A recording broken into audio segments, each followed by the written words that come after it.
Where politics meets power, where the tough questions are asked, welcome to Face to Face. Every Tuesday at 9 p.m., join Umaru Sanda Amadou as he takes you face to face with the key players shaping the future of our nation. I lost over $10 million at the trade fair. You had a fight with the management of trade fair? I don't have a fight with them. I just deplore the way they went about what they did. Let's talk about the chief prosecutor of the state at the time that you were being prosecuted, Godfrey Yeboah-Dame, the Attorney General. Yes. I think he was directed to jail us. By who? By the system. Boko has been a failure for your government, though. Can't be a failure. You have not solved it. No, you are not praising them, the previous government for solving Yendi, which was even a more difficult case. It's quite obvious that from these votes, the people felt that let's just let you go. So they were disappointed in us. You are essentially the worst government in the Fourth Republic. I don't know how you are doing that. Based on the indicators. Yes, based on the number of people who refuse to come and vote for you. If that is your analysis, then why not? No filter, no boundaries, just the truth behind the headlines. Deep, bold, and unflinching. Face to Face with Umaru Sanda Amadou airs on Tuesdays at 9 p.m. only on Channel 1 TV, where politics gets real.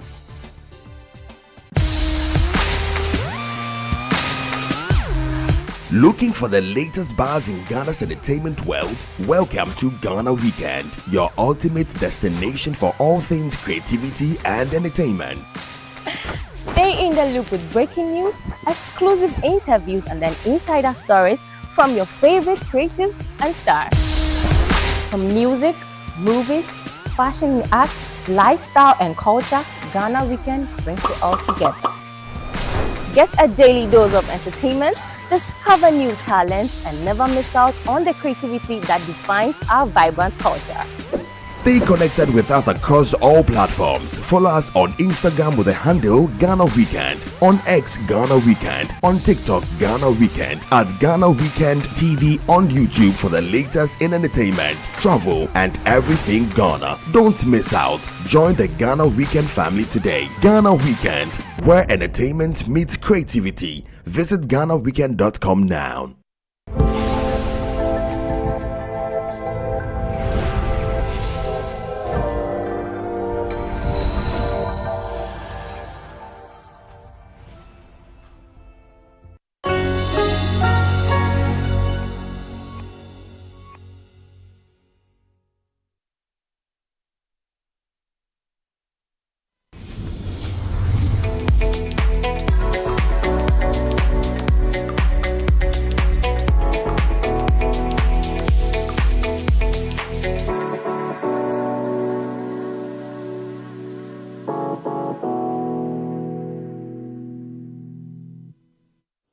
It's that time of the weekend again, and you're welcome to the chat right here on Channel 1 TV with me, Ekow Koomson, confirmed on all social media platforms at PK_Koomson, Koomson spelled with a double N. You know, anytime I show up on your screens, it's about to get entertaining, because this is where entertainment lives. This is where we discuss anything and talk about everything entertainment. We also have some live performance for you by one of Nigeria's finest. He's the Dollar Boy all the way from Nigeria, and he has the King Studio Band. Yes, with him tonight to give us some beautiful performance. And then also, you know, when we hit April, getting into May, into June, this 3 months in the Ghanaian music industry is where we have the Ghana Music Awards, the before, the during, and after. April, May, June. And we'll be talking about the TGMAs that will be happening very soon. The nominations are out, a lot of controversies around the nominations. We'll be discussing all of that right here on the show. Some of the categories we'll be looking at today, we'll be looking at the Artist of the Year category. I mean, is everybody there deserves to be there?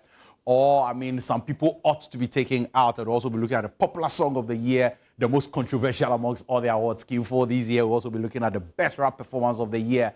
Some people felt like they should have been there. Some people have been taken out. We'll be looking at that as well. And then we'll be looking at the Best New Artist of the Year. A lot of new artists, I mean, got onto the block for this year, and we'll be looking at how we can congratulate them. Who has been left out? Who was picked? That doesn't have to be there. We'll be looking at all of that right here on the chat. Ladies and gentlemen, Without further ado, I want to hand you over to Dollar Boy and the King Studio Band as they give us some beautiful performance. You're welcome to the chat.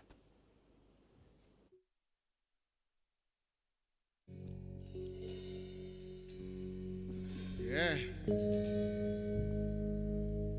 Ladies and gentlemen, my name is Dollar Boy. All the way from Lagos, Nigeria. Big shout out to Making Play. Pretty Girls Love Legend. 03 Media Production. Afro Euro. Are you ready? I have this special artist from Ghana. I love his music so much. I'm not mentioning name, but you already know. Yeah. Wajejaje. Yeah. Them they waste them my time. When you talk about me, I go shine. My body no be only me when you they try. Go figure Shatawale be some different guy. But CG make I tell them they life. Where we they live for street, no be lies. It be your woman say she lie, my style. It's about time before you stop this guy, my guy. I know. Yeah.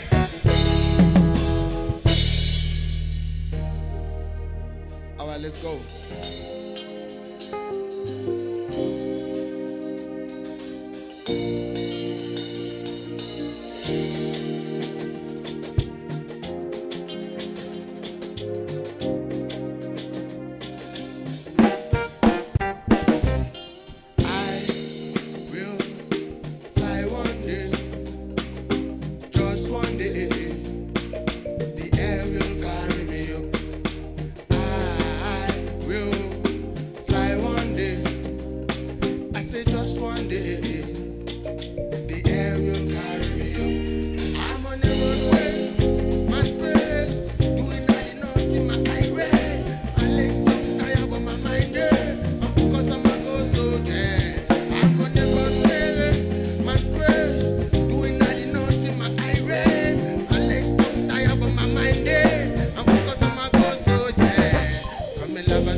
My mind there, I'm focused on my goals, so yeah.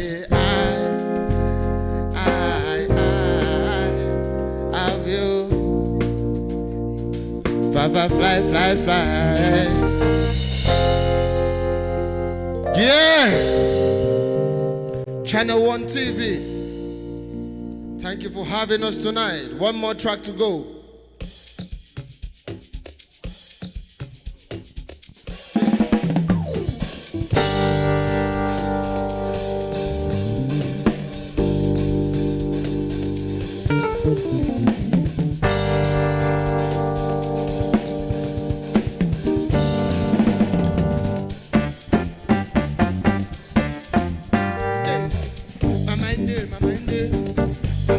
The moonlight. From Monday to Sunday, the boy know they tire. I know be magician, she want signs and wonder. I know be as a man, she want make a wife. Calm down, make a body calm down. Make a body like a calm down. No can I with the smoke cloud now. And that's what she want me. All about to give her the vibe now. Put your body on la vida loca. But if you vex me, girl, it's over. It's over, but I don't care.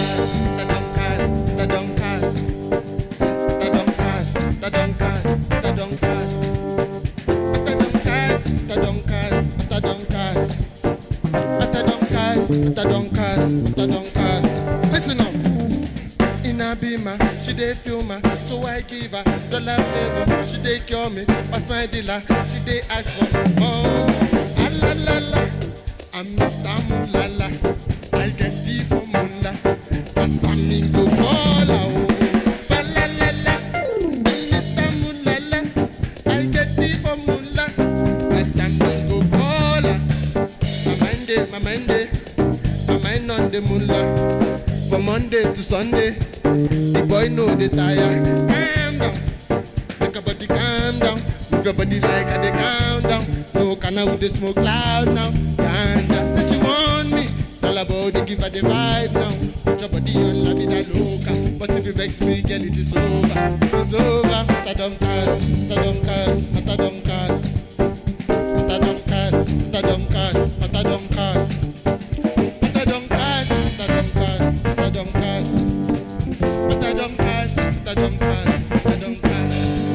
One time, say.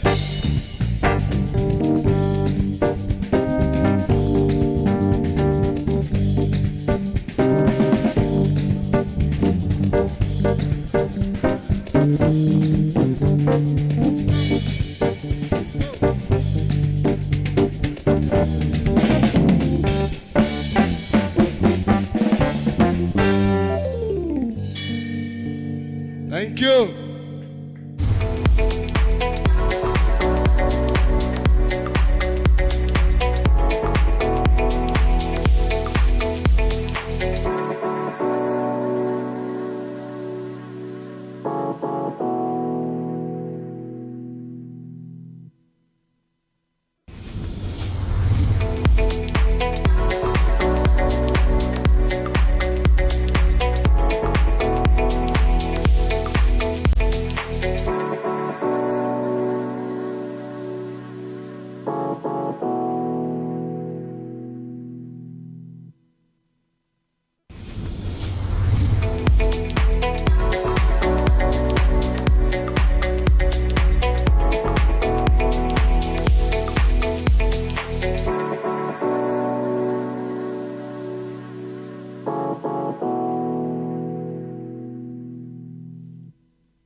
Ladies and gentlemen, this is a brand new music coming April 22.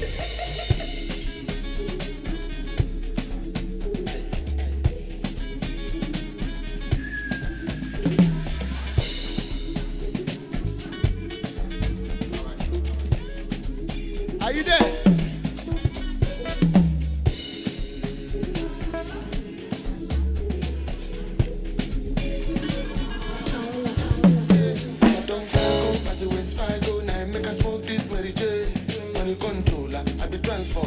a sharpshooter. Let me have my logo. I pop the rose and it don't chase. The money to pay and I don't care. I come to jiggy like a DJ. Let's bum, biggie, make me crazy.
Thank you.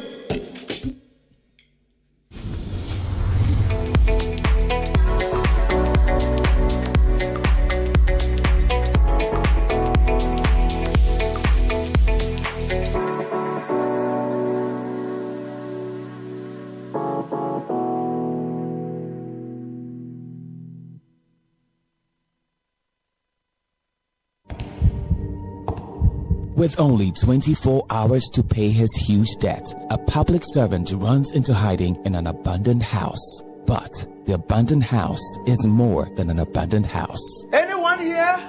This place looks dusty. Can anyone hear me, please? Mouse! Scribe Productions presents Kobna Answer's heart-pounding one-man original musical, The Saint in the Devil's Shoes. Date, Easter Friday, April 18th and Easter Saturday, April 19th at the National Theatre. Time is 3 p.m. and 7 p.m. each day. Rate is a cool 150 Ghana cedis. Dial *714*003*9# to grab yours now. Hotline 054-609-8082. Media partners, City FM and Channel 1 TV. The Saint in the Devil's Shoes.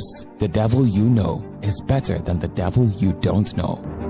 Curious about what's happening beyond your borders? Beyond Borders takes you there. Every Wednesday at 7 p.m., join Caleb Kuda as he explores the stories that shape our world, connecting you with Ghanaians in other cultures and seeing the world through their eyes. So I've learned one thing: you leave your shoes outside. Wow. Tuesdays, you know, I won't go to Ghana dressed in a Lacoste. I would as director of operations. From international politics to the human stories that define nations, Beyond Borders brings you a fresh perspective of Ghanaians around the world, one conversation at a time. Beyond Borders with Caleb Kuda airs Wednesdays at 7 p.m. only on Channel 1 TV.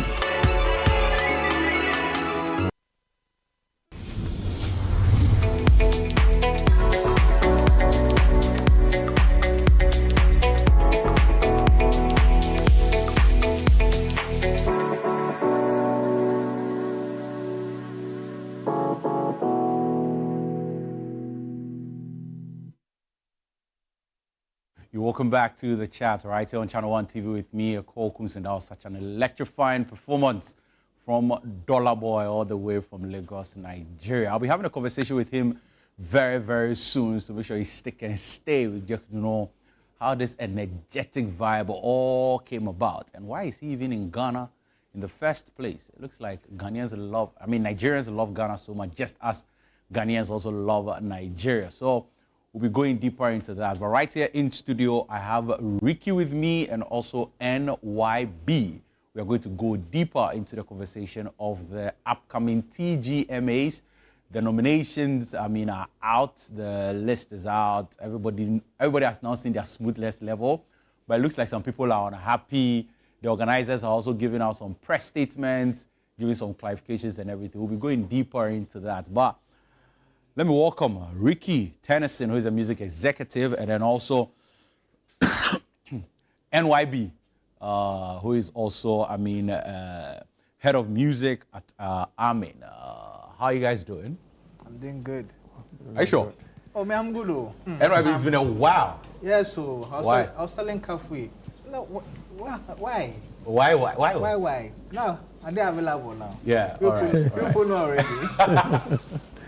Ricky, how are you doing? Bro, very well. It's been very good, well. yeah? Yeah, oh no. Man, everything. the last time we were here, we had that heavy conversation. Yeah. A lot of people have been looking forward to having you back. Yeah. Because I have a friend who was like, man, who was that guy you brought? Yeah. It's so deep. I bring my chairman. You bring your chairman. Yeah. Every day, I know if you're whatever we talk, we don't go listen, but if you're Well, let's start it off from here before we get into the TGMAs. Okay. Congratulations to Black Sheriff. He just dropped his sophomore album, Iron Boy. I have listened to the entire album. Right. Some of the songs I had heard already, like Rebel Music, January 9th. Yeah. I think, was it Dreamer? Yeah, a couple of them. The one with Fireboy. Yeah, the one with Fireboy, yes. Also, I had heard it before So It Goes. Yeah. Before, the full album came out. I just want to pick your impressions so far on the brand new album, Iron Boy by Black Sheriff. I'll start with you, Ricky. Yeah, for me, the project is good. I've seen a lot of commentary going on, and I think it's good. I had high expectations, in terms of collaborations for me, because maybe from back end, I had had a lot of work he had been putting in, a lot of partnerships or moves he's been making, to take the album to the next level. And I'm sure that's why it delayed, clearances with some of these top stars, because I had super international stars were actually on, and for me, when I saw the track list, that's when I got disappointed. Blacko, like Fireboy, you be big, Vibes. You be bigger than this. Yeah. Because this is almost like his first album. What the artist or the collaborations he had on his first album are almost the same that he had on this. So for me, I was a little disappointed, because it's about time Ghanaian artists actually move to the super next level. At this point, I'm seeing someone like Lona, who is relatively new in Nigeria, actually being on Friday's album. Friday's actually putting him on his album. And it tells you that I'm like, but Lona no catch anywhere at all. Like Lona is nowhere near, and there's a Nigerian artist here, obviously he understands that like Lona is nowhere near him getting collaborations with the likes of Friday and co. And so for Blacko, who is currently one of our biggest acts, for me to have seen just Shay Vibes, Fireboy. Actually, those were the two on the entire album. The entire album. It's Shay Vibes and Fireboy. And then, I think that was it. That was it. Because if I'll go through the track list, Ghanaian. No. It was the victory song. That's Black Sheriff alone. One Black Sheriff. So It Goes. Black Sheriff, Fireboy, DML. Top of the Morning, Black Sheriff. Body, Black Sheriff. Sacrifice, Black Sheriff. Small Beat, Black Sheriff. Dreamer, Black Sheriff. Rebel Music, Black Sheriff. Where Them Boys, Black Sheriff. Iron Boy, Black Sheriff. Sin City, Black Sheriff featuring Shay Vibes. Eye Open, Black Sheriff. And then Changes, Black Sheriff. January 9th, Black Sheriff. So that's been it. It's been Black Sheriff throughout. The only two artists on this whole album is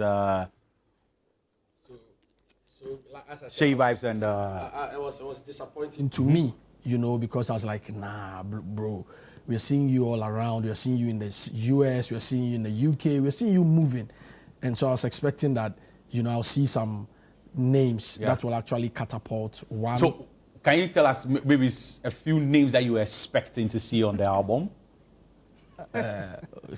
Charlie, you are putting me on the spot. Oh no, I'm not putting you on the spot. We just want to, because maybe you had expectations. Exactly. Yeah. So who are you expecting on the album that's not there? A lot goes into some of these collaborations. You get it. It's not just a walk in the park. But for me, for who Black is signed to, and the moves he's been making, I expected specific names, like some of the big names from the UK, some of the big names from, because look, I just don't want to mention specific names, but you see, if you look at what Molly, a relatively new Molly is doing, Molly is doing, getting vibes, getting all of these people actually jumping on, it be vibes, no, not vibes. No, the recent one, I think it's getting some of them to be actually able to jump on remakes, and even looking at Blacko himself in the beginning of his career, getting Benna to be on his remix. Okay, I get where it's coming from. Yeah, I get I'm expecting that, the second one will be big guy. Yeah, exactly. Yeah, way more. Even Benna himself could have been someone that I was expecting that could make a proper, appearance on the project. And then, some of these, I heard Travis Scott. To be very honest, I heard that, like last year, that, Blacko's tape is loaded, Blacko has heavy names on there. And so I was maybe that actually raised my expectations. But again, when I listened to the project, taking my mind off my expectations, listening to the project, I'm like, hard. Yeah, hard. Thank you very much there. I mean, NYB, your expectations and how you felt after you saw, let's say, the track list and then also listening to the album itself? Well, fortunately for me, I wasn't in the same bucket as Ricky because I didn't hear anything. And to be honest, I didn't go fishing for anything. I think I just left it. I think the only thing I was expecting, the album was supposed to come last year. It got pushed back. It came this year. I saw the track list. Honestly, I didn't really think about it. Because at the end of the day, it's all about the sonics for me. And kudos to Black Sherif, Aubrey and the team, RBA. They put in a lot of effort to get that crisp sound quality that we are looking for. It's in two sounds. It's in the normal one that we Ghanaians should listen to. And also did the Dolby Atmos, which is quite an expensive investment, if you understand. And I've been impressed with the rollout so far. It's been intentional, because I think before the album came, some of us were a bit skeptical how they were kind of rolling it out. It felt a bit slow. It was like just driving on the name Blacko, just for the album. But seeing the rollout, the Agenda Boys agending, listening to the music, I think it's a step in the right direction. A sophomore album is usually one of the hardest things to do as an artist because people have so much high expectations. Like Ricky.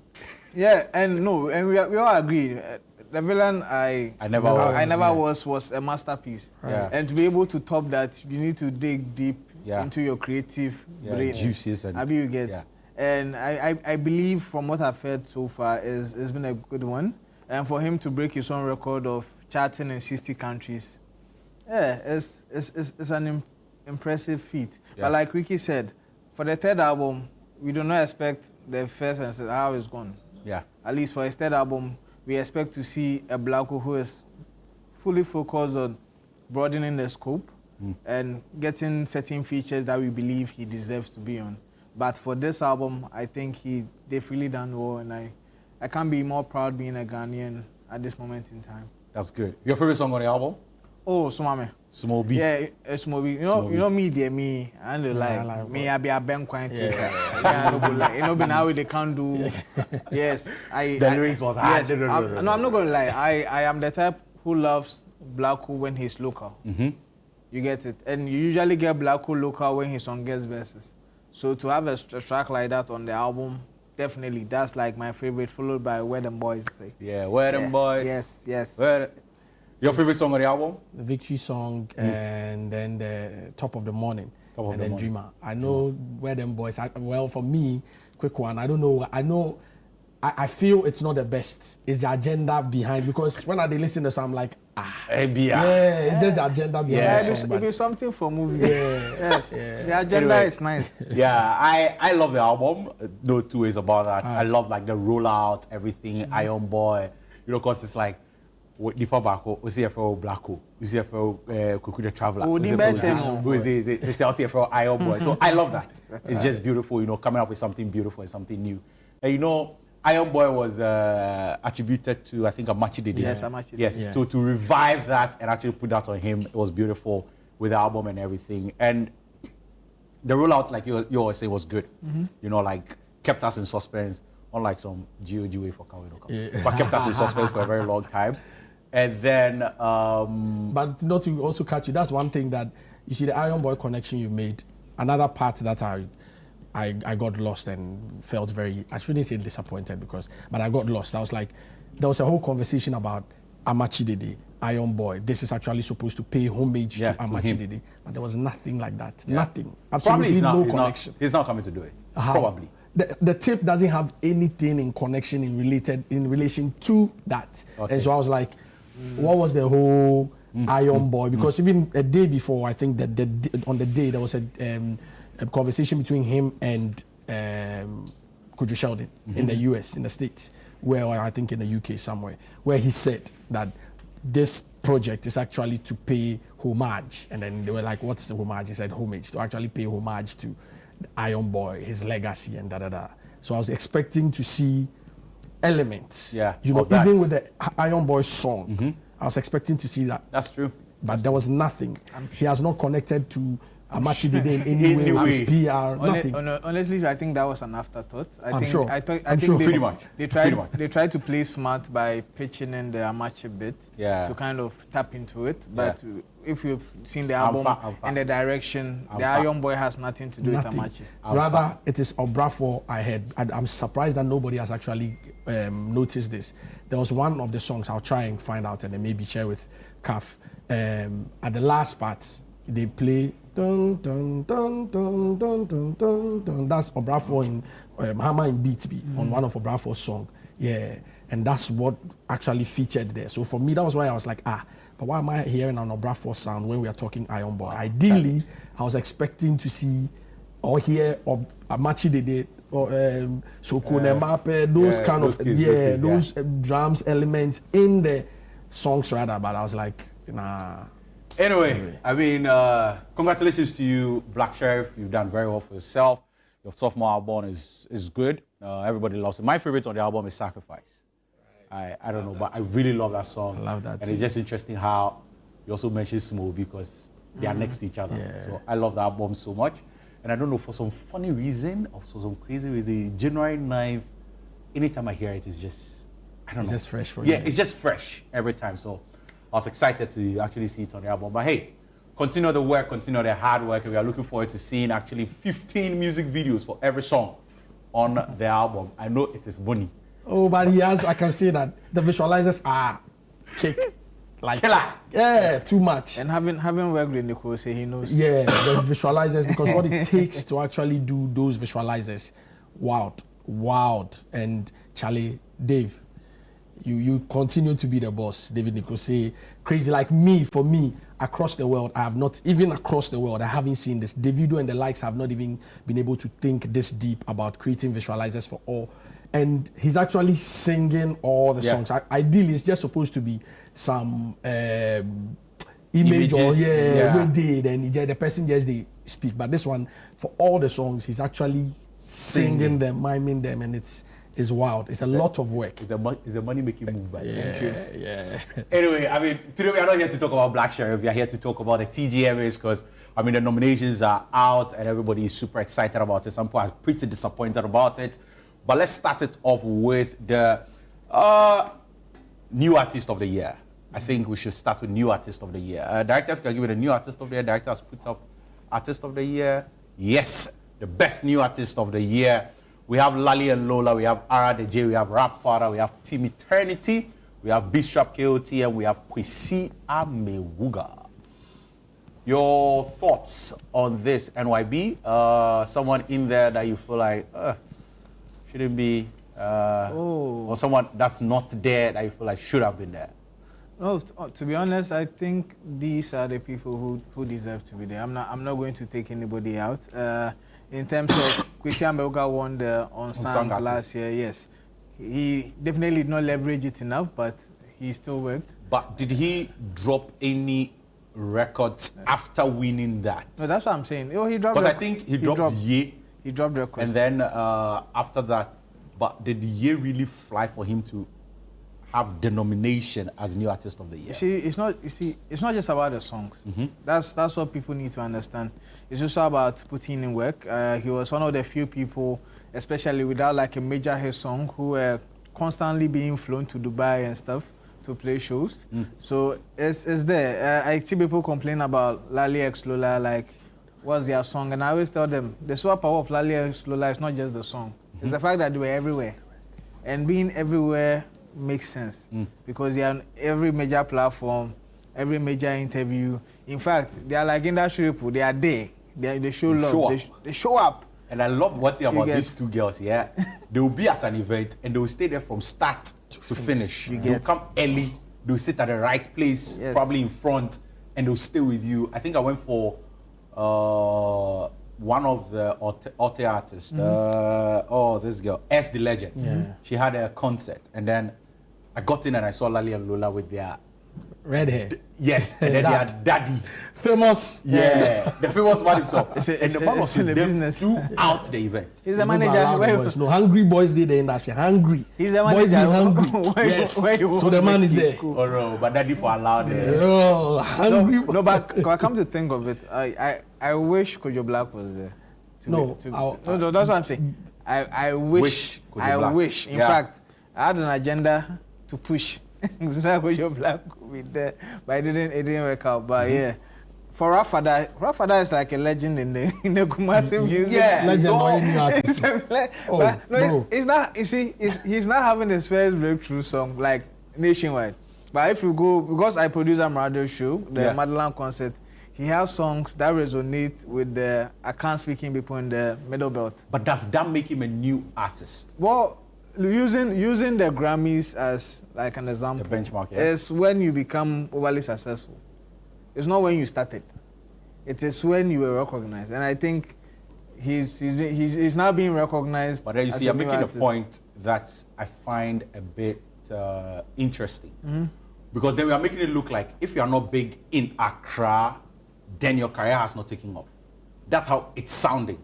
Because like you're saying, he's big in Kumasi, he's big in Oseko, right? Yes. But because his songs are not resonating with us in Accra, there's like, oh, no, Accra. It's not just Accra, and it's not just Ghana. Let's be honest. If someone in, let's say, Worcester has a big song in Worcester, that automatically mean he's going to get an American Music Awards nomination. No. Your music is, yes, segmented in a particular area, but you need to have a wider radius to be recognized on a nationwide platform. That's why Rafada will never be seen as a new artist on the Ashanti Music Awards. I should say they nominate him plenty. But for the big scheme, this is his first time. So he's going to be seen as a new artist. And most people across the country got to know him probably through the song he did with Kimpaluta. Yeah. So that is why it's not just Ghana biases, worldwide. All right. Anyway, Ricky, your impressions on this? For me, a big disappointment. You know, there are too many gaps, but I'm over it now. You know, but there were too many gaps. You know, even with the category, two things. One, the missing out on Kojo Black was out of place, because look, this is someone who actually has a song that can actually compete for Song of the Year. Excellent. It's one of the biggest songs in the country now. He has another song. Two of his songs are actually bigger than everybody in the category.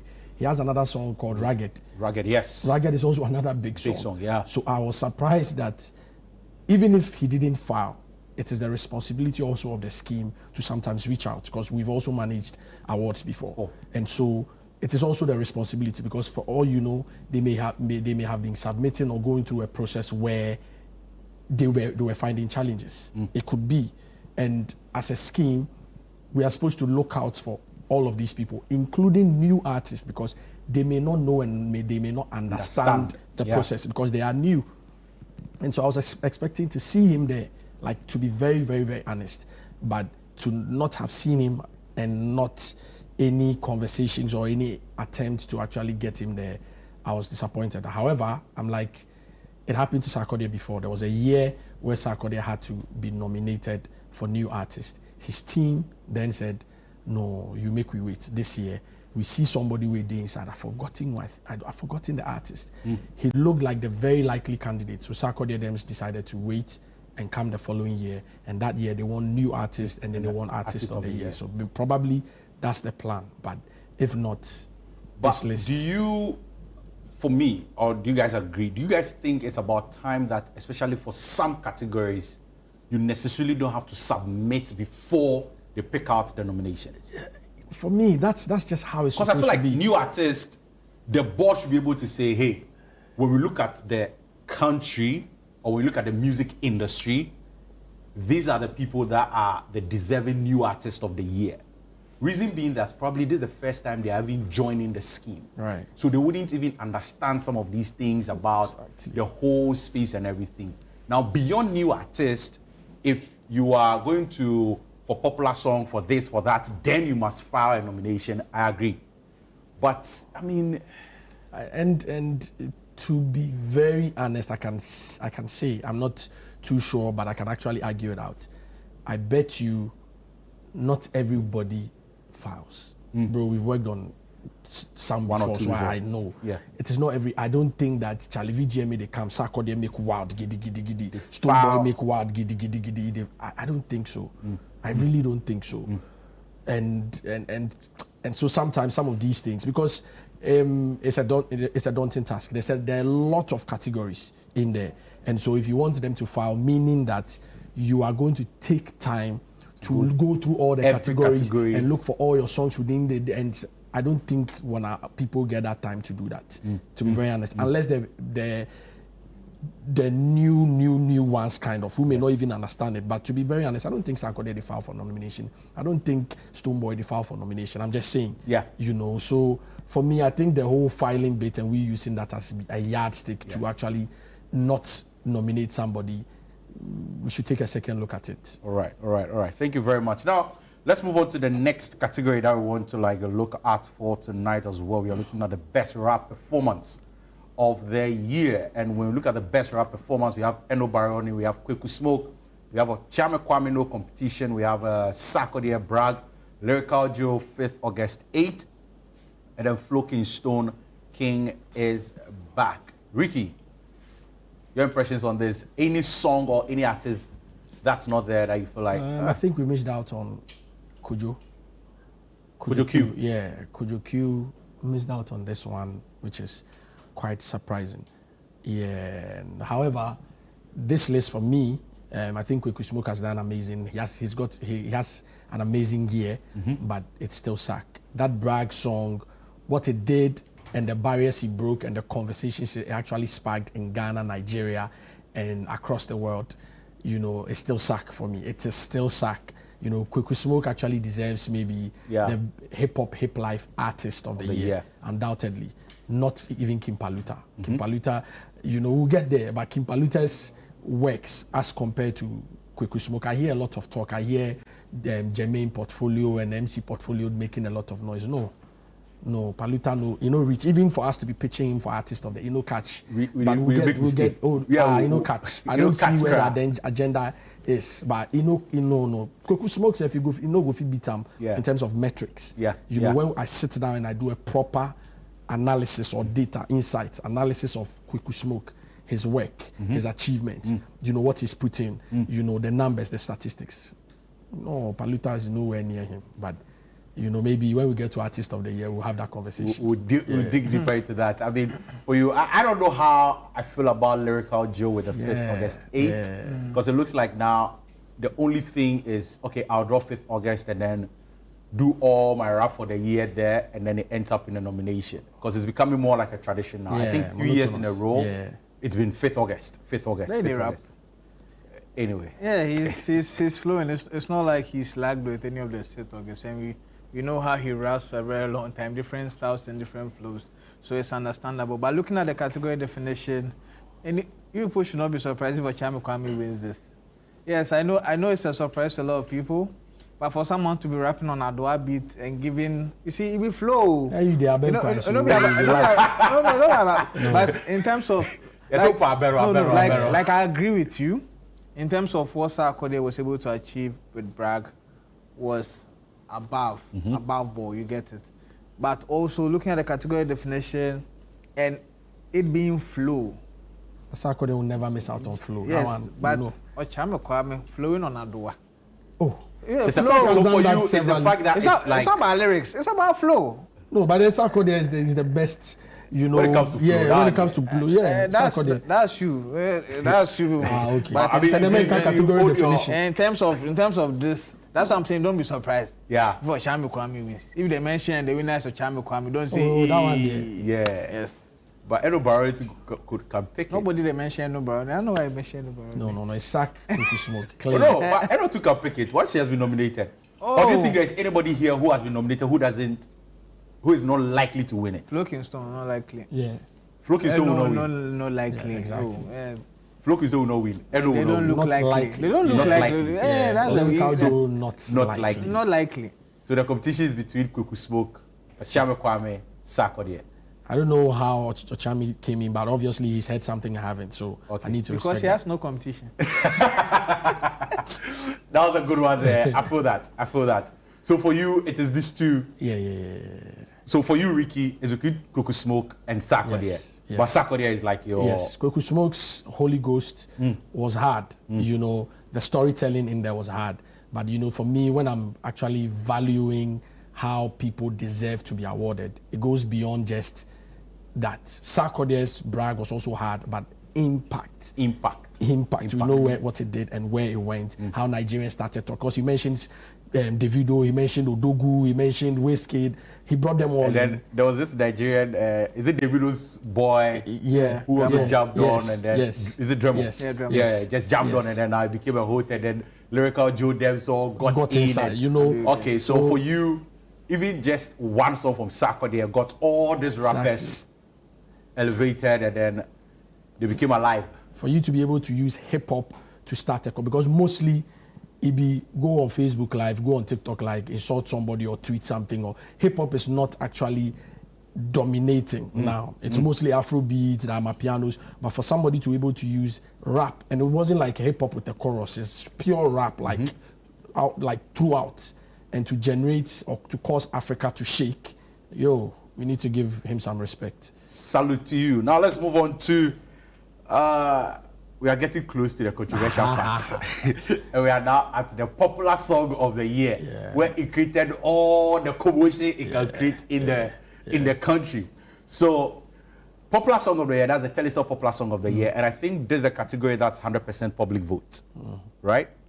So we have Asylum by Olive the Boy, we have Lomo Lomo by Kiddy featuring Black Sheriff, we have Pool by Last Made, we have Aseda by Kim Paluta, we have January 9, one of my favorite songs, January 9, 2002. We have Paris, we have Very Soon, we have Defe Defe, we have JJJ by Stonebwoy. Now let's start a conversation from here.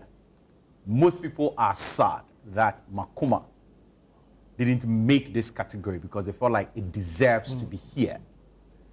The scheme has also released a statement explaining and clarifying that sometimes they don't want two people. Bogus. You don't agree with that? That's why I said that, there are a lot of flaws, but we are from the school of thought who will always want to support more than always try to poke holes. But sometimes, Charlie, some of the things, it be too, it gets too some way. Yeah. The inconsistencies are too much. If you're saying that you want to put the person's best foot forward, and pick his best song. But he didn't tell. How do you define which one is his best song? That's the point. You don't define that. You get it, and you don't even have data to actually prove that Makuma was bigger than Aseda. Or if you put the board together and try to question them, I'm not sure they'll be able to give you those statistics. I'm pretty sure they will have the statistics. They'll have some data. In as much as we are not good with gathering data. So why then are they telling us that if he wants to change it, they can change it for him? Yeah. And then the other inconsistency is you're saying that you always want to put an artist's best foot forward by choosing one song. I can tell you for a fact, in international collaboration of the year, there are 2 songs. Stonebwoy has 2 songs in there. Yeah. Music video of the year, King Promise has 2 songs in there. But they've said that those are like the exceptions. Well, no, come on, consistency, bro. Be consistent. Which one is exception and which one is not? You don't want to split your votes. That's what you're saying. But you're doing that for international collaboration of the year. You could split that. You could split that for music video of the year as well. So what are they talking about? And one is technical, so maybe I can understand. For music video, it's a technical award. So maybe you say it's not public vote, so you cannot. But then again, also different directors can direct different videos for the same artist, so it's fine. But international collaboration, it could split. Yeah. Some people could actually like Ekelebe with Odumodu, and they could like the one with Spice. Yeah. So what are you saying? Consistency, bro. Anyway, you can join the conversation on our WhatsApp number 0204447033. Let me also know your thoughts. Let me pick your thoughts on the categories we've spoken about so far. We've spoken about best rap performance. We've spoken about the new artist of the year, 0204447033. Drop me a message and I'll be glad to read a message from you. NYB, do you also agree with the presser? I mean, I don't know. I have the presser here. Oh, don't read it. Don't read the presser. I don't agree with that. You see, here's the thing. I don't agree. Okay, with that I take it over that. Before they beat me the studio. Maybe the viewers watch video. No, because the presser is flawed. Let's be honest. If you want to make changes to an award scheme, you give prior timing so that people understand what they are putting themselves in. If they had told us like months before, in general they release the category definitions. Yes. If they had inserted it that if you have multiple songs and they are big, we will choose the best one out of it, then we are all on the same table. But when it happens like this and you have to come back and tell us there's this rule, then you are not being fair to us.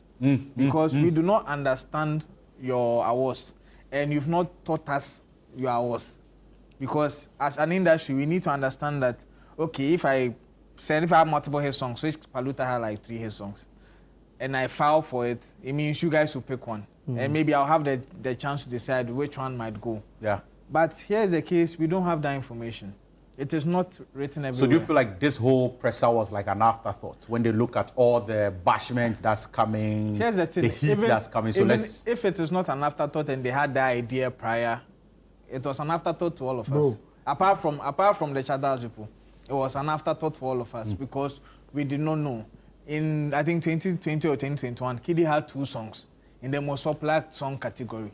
They did not come and tell us that they've changed the rules, or did they come to say it? No, they didn't. They didn't say that whole concept of after announcement, there's a window for changes, whatever. Bro, that's even where it shows clearly that there's a problem within the structure. Because if you know and understand what you're doing, you shouldn't bring out results before you come back to say that, there's a window, there's a changing window. So if you see, say we do mistake, come and tell us, say we do mistake. And it means that all those months that you're sitting in the boardroom getting paid and all of that, you won't make we come do your job for you after you've announced. And also offering to change the song to us, I think was a bit of a low blow for me.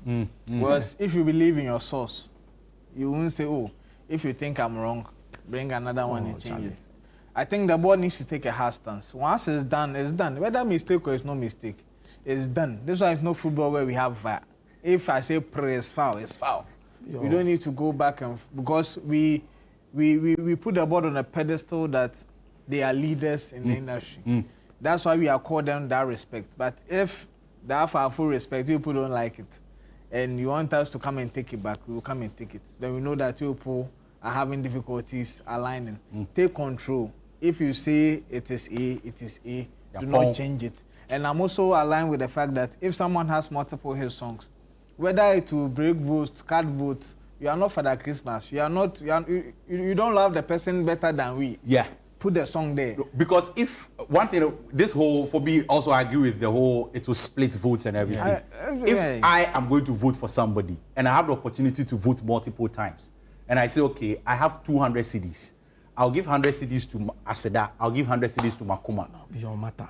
It doesn't concern anybody. Nobody. If I decide to say, okay, for me, I feel like Makuma has to win, it doesn't concern anybody. Are we voting for the song or we are voting for the artist? Well, this one is song, no artist. And you see, it's discouraging. You're actually discouraging artists not to make too many hit songs in a year. That's actually what it means. It means that if I can get a feature from Jay-Z, Beyonce, all in 1 year, because of the TGMAs, I don't have to release them. I have to wait for 3 years. I have to release them one after the other. And it's discouraging. It means that all these songs that your song you've mentioned on Blacko's album, yours, mine, if all of them actually become mega hits, it means I still waste because they only pick one as song of the year. No, if the guy actually deserves 4 slots out of 7, give up, make the others see they are not working hard enough. And that's why I was saying that if the data actually shows that my track 1 is 100%, my track 2 is 95%, how do you pick someone who has a 60% ahead of my second song? No, because my 90% is even more than the second guy or the third guy who is 60. So the whole thing is not too clear. The direction is not too clear for me. All right. Anyway, but who is picking this popular song of the year? Charlie, it's crazy. It's hard, eh? Yeah, it's. Can we get a list again on the screen? It looks like Lomo Lomo, Asida, and then Asylum. But Lomo Lomo. But Defe is there. Yeah, Defe is there. But you see, Lomo Lomo has been able to do both locally and internationally. Crazy. And the Blacko effect as well. Yeah. Blacko will always drive the numbers for you. Blacko will always give you the reach. Defe is there, which is a fact. So I think, maybe these 3 songs. Lomo, Asylum, and then maybe Defe. Yeah. Yes. And Asida. And Asida. Because anyway, I feel like for me, the only song that is okay. Let me not say that one. January 9th, your song. Maybe the song we know for the.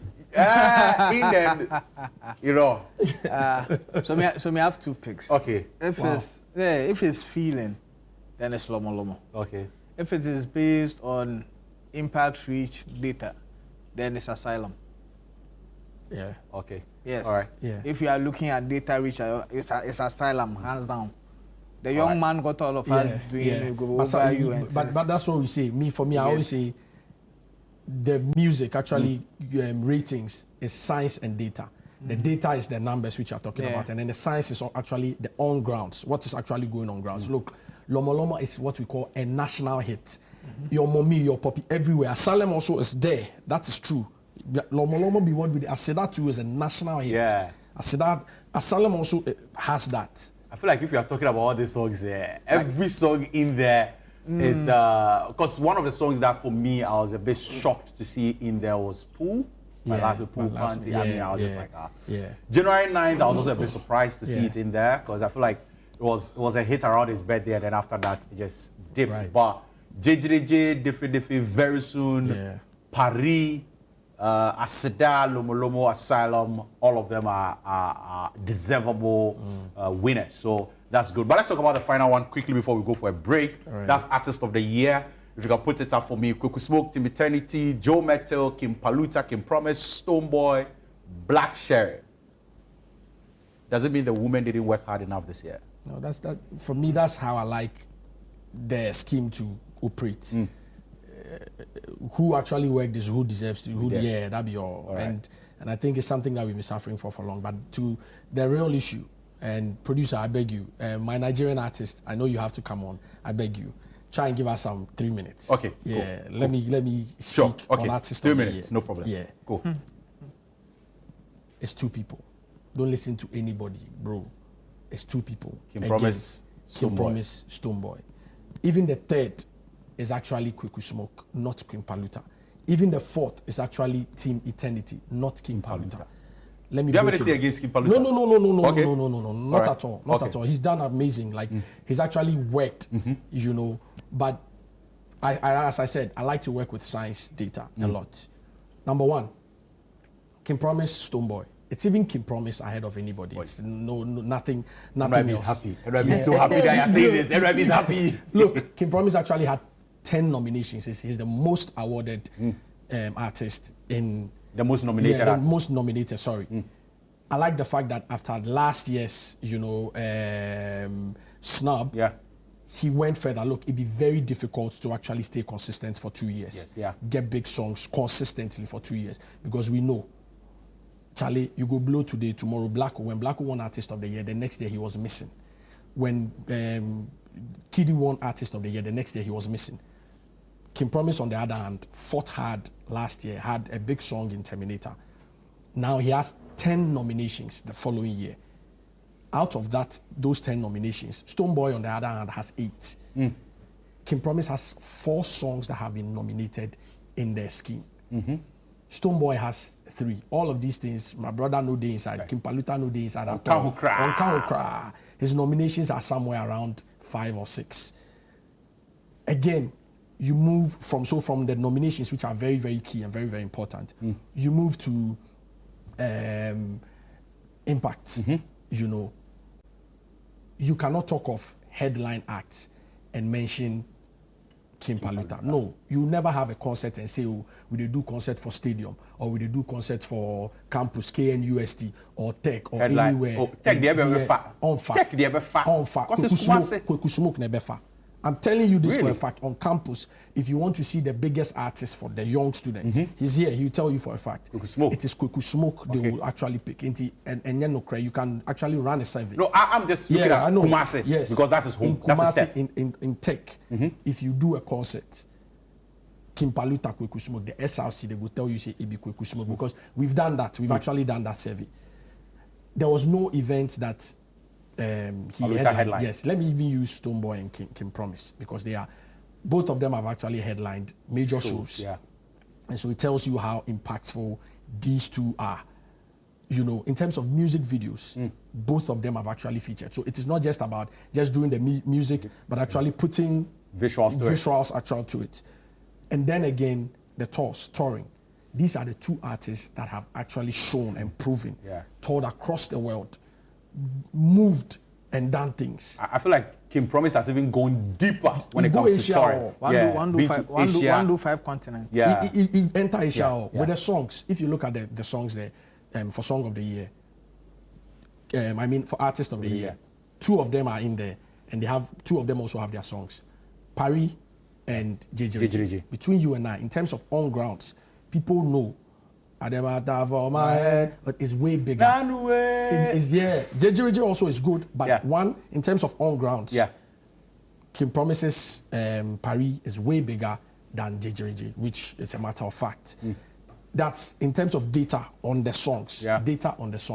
Kim Promise beats Stonebwoy way far. On grounds as well, Kim Promise's songs beats this thing. And then now, when you look at the last one, amongst the artists that I was speaking of, Stonebwoy has a core fan base. And so end of the year, Stonebwoy can actually hold his own end of year concert, which he does. Kweku Smoke also has the streets now. He has a street audience, street fans. Hard. And so he could hold his own concert end of the year. Kim Promise actually owns the bougie Gen Z and then the tertiary people as well, and then the streaming market. Exactly. So he can actually also hold his own concert. We don't know if Paluta is for the street or is for the bougie or is for Monday get ready to no, that's fine. Clearly, we see the smoothness level. Clearly, clearly, international collaborations. These 2 gentlemen are there. Stonebwoy is there. Paluta, Promise is also there. Paluta no day. Kweku Smoke no day. So if you look at the work amongst the 2, clearly it is, in the category, these are the 2 that stand out tall.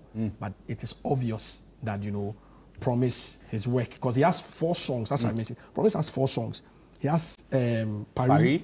He has Favorite Story, which is also another big song. The album True to Self is there. He has Paris, he has Favorite Story, I noted it down Continental. Here. Yes, he has Continental, and then he has Keep It Sexy. Keep It Sexy. 4 songs. You've not added the album, so if you add the album, that's 5. Yeah, so he has, and Stonebwoy on the other hand has 2 songs in there. No, Stonebwoy has 3. He has JJ. He has Psalm 23, which was for reggae dance also. And Jiggle and Wine. And then Jiggle and Wine. the Jiggle and Wine song. So when you look at them, Promise has put in the work. So Promise is picking this award for you? For me. In your ideal world? All right, NYB. Yes. Charlie, Director will kill me by book. Don't worry, I just need a minute, just 1 minute. First of all, like Ricky said, the most nominated artist in this year's TGMA, Can Promise. But I feel like they need to do something about that clause, because if you're saying the most nominated should be part of the artist of the year, should be likely to win, then clearly we already have a winner. Yes. Well, it's not likely to. It's not likely to win matter, but the thing is. So 10. Also, the only Ghanaian artist to have gone 5 continents last year. Yeah. This Can Promise. Charlie, when I saw the, is it Japan? Yeah. When the lady was singing, and I'm like, bro, do you even understand what you're singing? Bro, he headlined Extravaganza last year. Yeah. He also headlined. He headlined Promised Land. His Promised Land. He also was part of the headliners for Promised Land in Australia. Yeah. He was touring, had an amazing, when we say album is a well coordinated. You see the way we talk about Black Queen album? You see? But he has also had really good collaborations on the album. Yes, but let's look at other albums, like let's say Stonebwoy's album. There was a lack of cohesion. We've said it. Kimpaluta's album. They rushed to release the album for Artist of the Year nomination. Kimpaluta has an album? Yes, released 27 December. And they released it, I know, purposely for nomination. I didn't even know that. Wait, Kimpaluta has an album? Yes. Is it on the streaming platform? Yes, he was nominated. He was nominated for Album of the Year. Yes, give time some time. Released 27 December. It's true. Give time some time. It's true. Released 27 December. It's true. The way I wish they had waited to release the album this first quarter. And work on it. But because there was an agenda for Artist of the Year nomination, they pushed and raised the album. And I don't know the impact of the album, but it was nominated 13 because songs. He has 6 songs on it. So Emmanuel, Promise, Makoma. It's me now also. Beautiful. Apeke. In Kenya, Adia Pena. They're all on it. Time for the Papa Apeke, Magic, here. Upon my sense, Aseda. I am hearing this for the first time. Yes. And you see, for Artists of the Year, I think people mistake Artists of the Year for local dominance, forgetting that artist goes above just the music. It goes impact, value. This is someone who flew the flag of Ghana across the world. He's had one of the biggest runs. Let's check his streams. How many of the people there come close? This is someone who is worked hard. He's worked really hard and deserves to be crowned Artist of the Year. This one is not debate. It's not crank.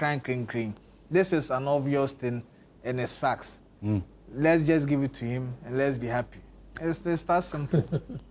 Thank you very much, NYB. Thank you very much, Ricky. I mean, I really enjoyed this conversation. We had time to go on with it. But hey, ladies and gentlemen, so there you have it. They've picked.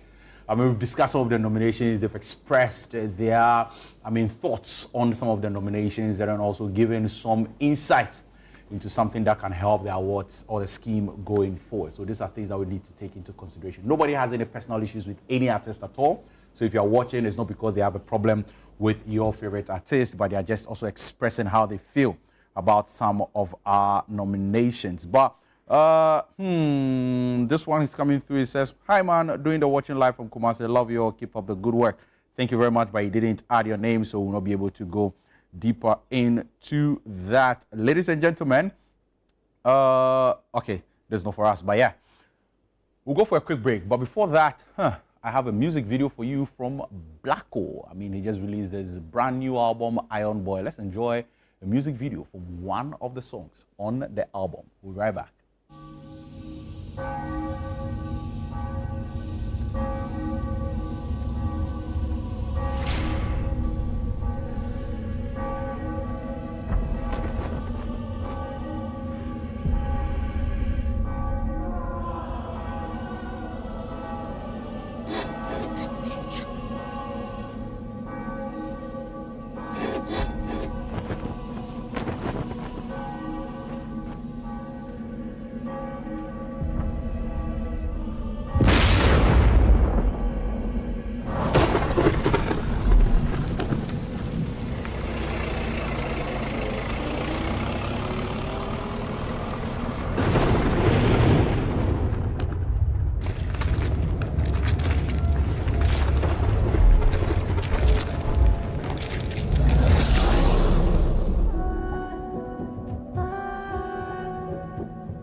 Soon time, na me time me ransom, go buy me phantom.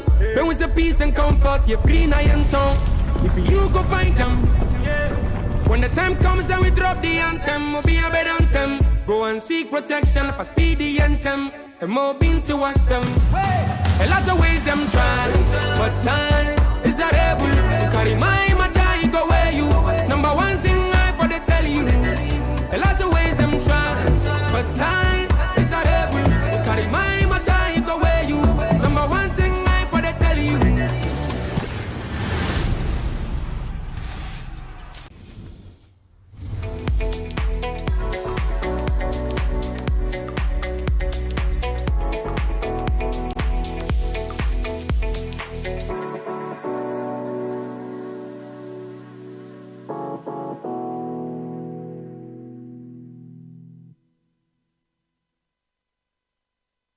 You cannot be saved by the preaching of Jesus. It is what can wash away your sins. What is it that can actually wash the sins of the world? Is it the parables of Jesus? Is it the stories of Jesus? No, it is the blood of Jesus that was shed for us on Calvary's cross. This Good Friday, a divine appointment awaits you. Join Evangelist Dag Heward-Mills for the Good Friday Miracle Service 2025, a time of miracles, healing, and salvation. Experience the life-changing message of the cross, the miraculous touch of God, and the greatest demonstration of love the world has ever known. Come expectant, come believing, and witness the power of Jesus Christ. Friday, April 18th, 2025, 3 p.m., Independence Square, Accra. Don't miss this historic gathering. Bring the sick, bring the broken, bring the lost, because Jesus still saves, heals, and delivers. See you there.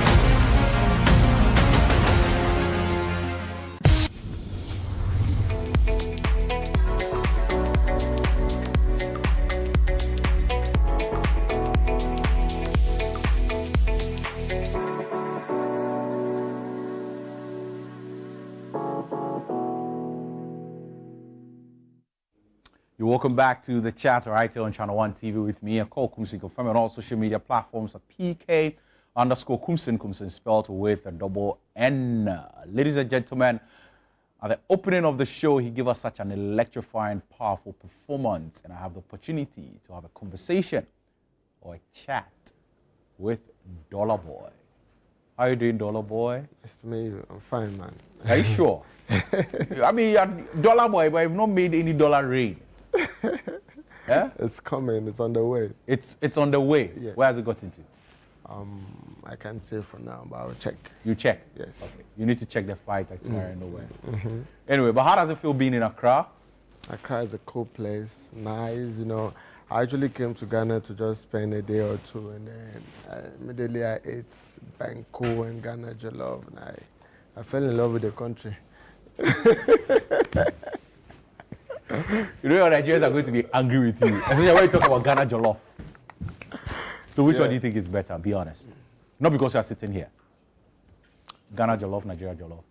For me, I think it's 50-50 though, but the only thing that makes the Ghana jollof, will I say special or... It's not will you say. No. The only thing that makes Ghana jollof special is... Okay, is the shito on it. Because that's what we don't have in Nigeria, and I really love shito. Like, I add it to almost everything I'm eating in Ghana. Wow. Yeah. Everything? Almost everything. You put it in bread? Rice, anything I'm eating, swallow. I just love shito. Wow, wow, wow. I think we should get you a Ghanaian girl that will go with you and go prepare shito for you proper, right? Anyway, now, what actually got you into like the whole music business? Is it hunger? Is it hunger that got you there, or you're like, I'm just passionate about this and I want to do it? In Nigeria, we call it sakpa. Sakpa? What does that mean? Hunger, the deep one, not the light one, the deep one. The one that makes you shake? It's called sakpa. Sakpa, okay. But that's just one of it.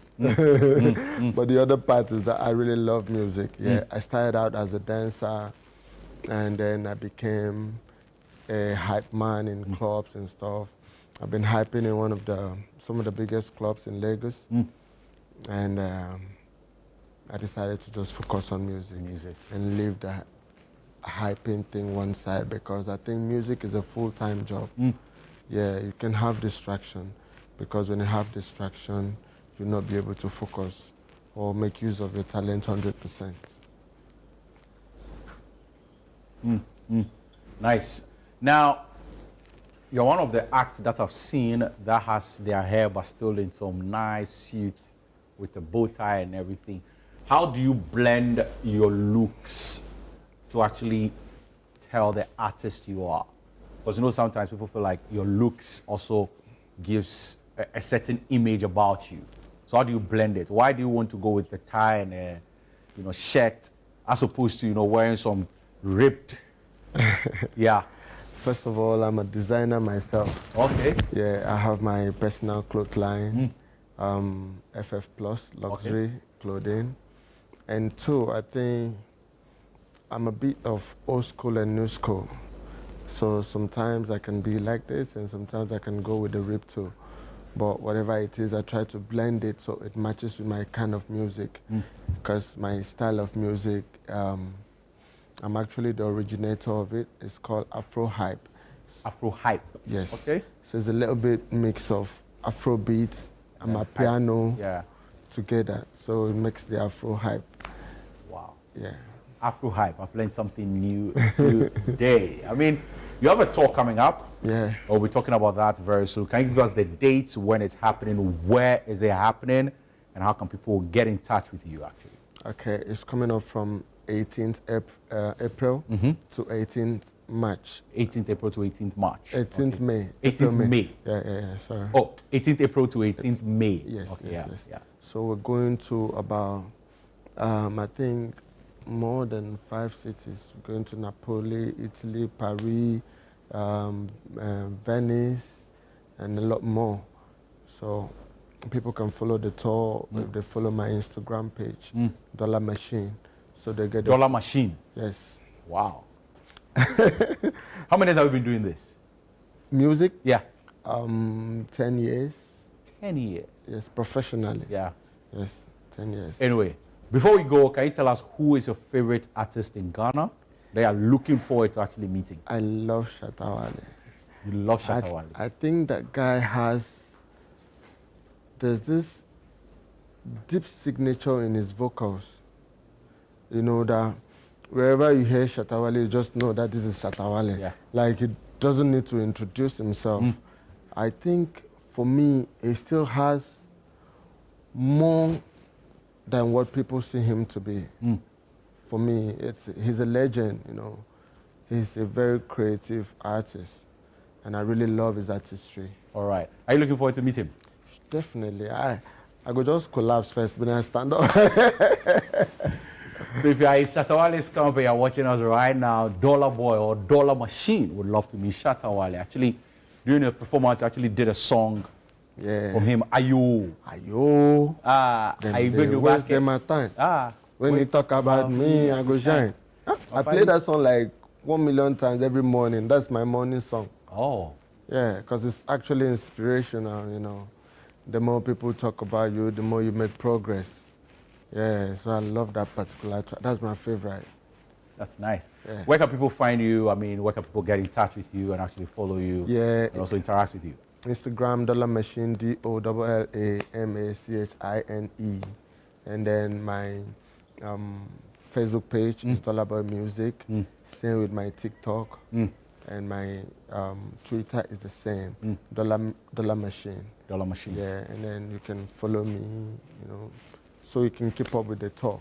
All right. So very soon, that's 18th April to 18th May. He's going to be in Europe, Paris.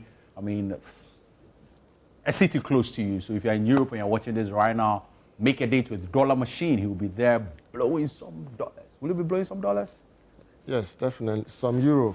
Some euro, actually. All right, so you get to have some euro for yourself. Ladies and gentlemen, let's enjoy this movie trailer. We'll be back to have more right here on the chat. It started as any other morning in Edinkra. Welcome to Edinkra Hotel. Daddy, do you have the condom or not? Not. But I was told you can heal the sick. But I can't raise the dead. There's no way you can turn Tatale into hard mahogany.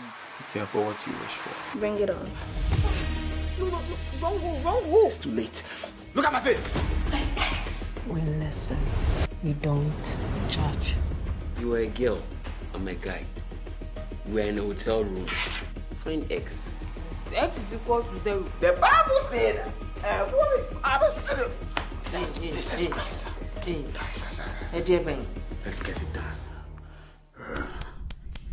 You're welcome back to the chat, and there, on your screens was the trailer for Checkin, a movie by Kobe Rana, and we are going to have a conversation about Checkin with one of the actors on the movie, and his name is Gabriel Hogan. How you doing, Gabriel? I did, man. I did. Are you doing fine? Solid. Nice. Tell me a bit about Checkin. Are we checking into a hotel room? Are we checking into what's going on here? Oh yeah, Checkin is a story about how you go to all these things that happens in movies. I'm a Nigerian actually, Yeah. so certain things that happen. When you go to certain places, you only know when you enter. You don't Yeah. know how you want to come outside. Yeah. I mean, if you understand. Yes. So checking in is easy, but coming out is yeah. that's where that's the part people need to come see.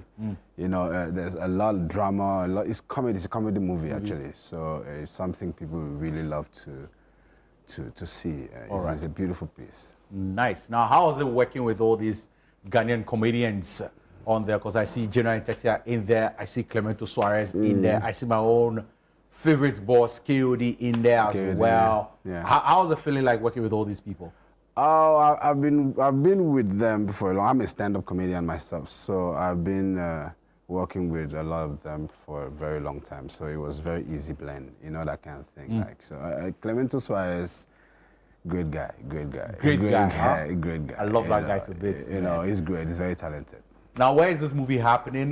When is the premiere happening? And how can people get to... It's happening on the 12th of April. That's next Saturday. Yes. And at Silverbird, all the cinemas, Silverbird Cinemas, West Hills, Accra Mall. It's just 100 Ghana cities, that's it. 100 Ghana cities, You've come to Ghana, you've come to learn pay. Okay. That's really it's cool. a beautiful place. You can't afford to miss it. Charlie, you love it. Every scene is intense. It's not like the regular. What you're seeing on the trailer is just you see, we are trying not to give too much away. Yeah. So, just come and be convinced by yourself. All right. It's lovely. Would you be there? Would you be giving us a performance? A stand-up comedy? Of course. No, we can't do stand-up there. We can't do the stand-up. Why? Because those What's guys... a special feature? They don't get money to pay me. My money plenty. You understand? We have money to pay you. We can't pay you. No, you can't. You can't. All right. I'm going to put you to shame.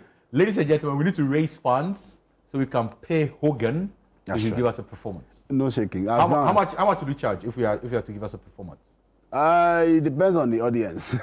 I charge according to the audience. Oh. When you call me, I ask you who's my target audience. You let me know. If teenagers, I will know how I will charge. So teenagers, how much will you charge? Teenagers, we will look around like $1,000. $1,000. Yeah. Okay. Corporate guys. Those ones with the big bang for. Because those ones they get money now. So. Okay. So how much are we looking at? To make them laugh, they hard. So you have to charge them big money. Old people they like laugh. Last time I made an elderly person laugh. No, I teased him. Yeah. So after the show, he called me. He said, "Hey, you know the way you guys say, hey, yeah, boy, 30 years ago I would have beaten you up." I said, "Sir, obviously I was 9."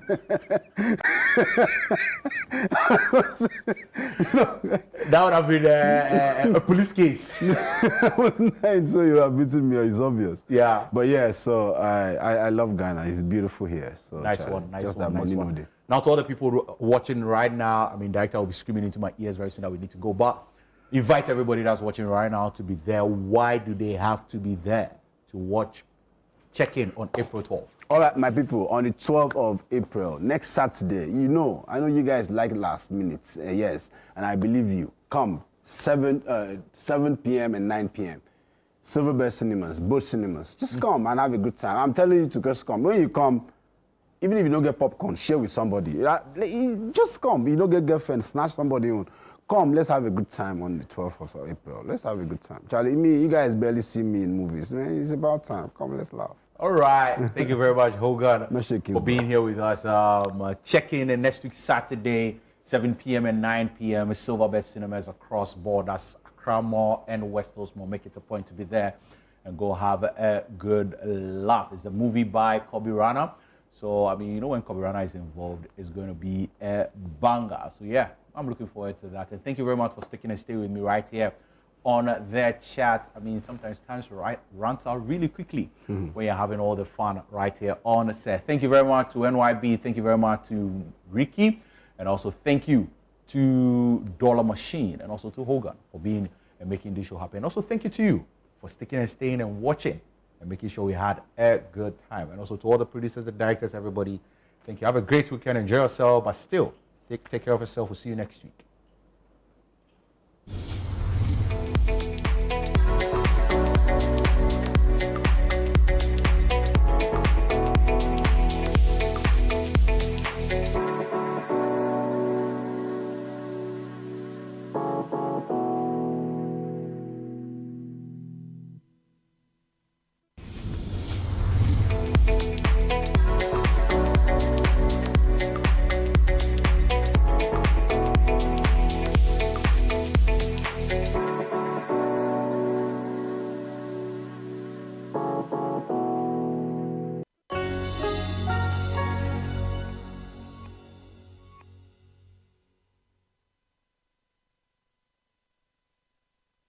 Where politics meets power, where the tough questions are asked. Welcome to Face to Face. Every Tuesday at 9 p.m., join Umaru Sanda Amadu as he takes you face to face with the key players shaping the future of our nation. I lost over $10 million at the trade fair. You had a fight with the management of trade fair? I don't have a fight with them. I just deplore the way they went about what they did. Let's talk about the chief prosecutor of the state at the time that you were being prosecuted, Godfrey Yeboah-Dame, the Attorney General. Yes. I think he was directed to jail us. By who? By the system. Boko has been a failure for your government, though. Can't be a failure. You have not solved it. No, you are not praising them, the previous government for solving it, which was even a more difficult case. It's quite obvious that from these votes, the people felt that let's just let you go. So they were disappointed in us. You are essentially the worst government in the Fourth Republic. I don't know how you are doing that. Based on the indicators. Yes, based on the number of people who refuse to come and vote for you. If that is your analysis, then why not? No filter, no boundaries, just the truth behind the headlines. Deep, bold, and unflinching. Face to Face with Umaru Sanda Amadu airs on Tuesdays at 9 p.m. only on Channel 1 TV, where politics gets real. Life is a celebration of moments. Big and small. The sun is scorching, I'm feeling the heat. With Piva Drink, every moment becomes a refreshing celebration. From the beach to your home, in every corner of your world. Piva Drink at a burst of refreshment. Give me Piva cocktail and tangerine.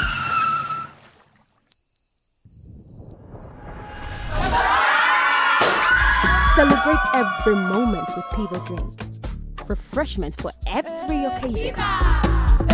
Piva Drink, a taste you will love. P for Piva. This advert is FDA approved. Looking for the latest buzz in Ghana's entertainment world? Welcome to Ghana Weekend, your ultimate destination for all things creativity and entertainment. Stay in the loop with breaking news, exclusive interviews, and then insider stories from your favorite creatives and stars. From music, movies, fashion and art, lifestyle and culture, Ghana Weekend brings it all together. Get a daily dose of entertainment, discover new talents, and never miss out on the creativity that defines our vibrant culture. Stay connected with us across all platforms. Follow us on Instagram with the handle Ghana Weekend, on X Ghana Weekend, on TikTok Ghana Weekend, at Ghana Weekend TV on YouTube for the latest in entertainment, travel, and everything Ghana. Don't miss out. Join the Ghana Weekend family today. Ghana Weekend, where entertainment meets creativity. Visit GhanaWeekend.com now. Curious about what's happening beyond your borders? Beyond Borders takes you there. Every Wednesday at 7 p.m., join Caleb Kuda as he explores the stories that shape our world, connecting you with Ghanaians in other cultures and seeing the world through their eyes. So we've learned one thing: you leave your shoes outside. Wow.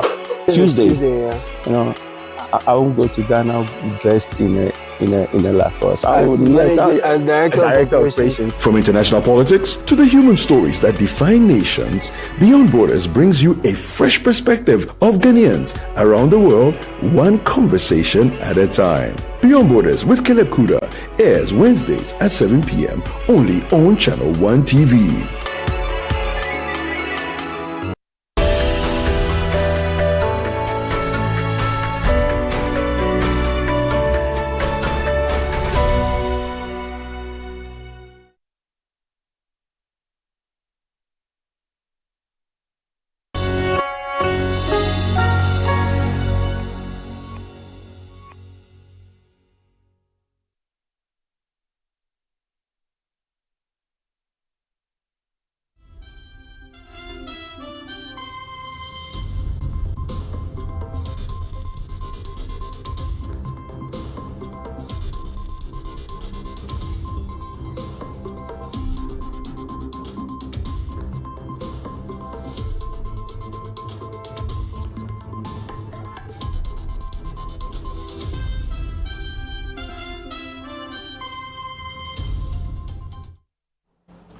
Live from number 5 Ola Hansen Lane at Tesano in Accra, this is Channel 1 Television and this is Channel 1 Newsroom. I am Omar Rusanda Amadou. Coming up,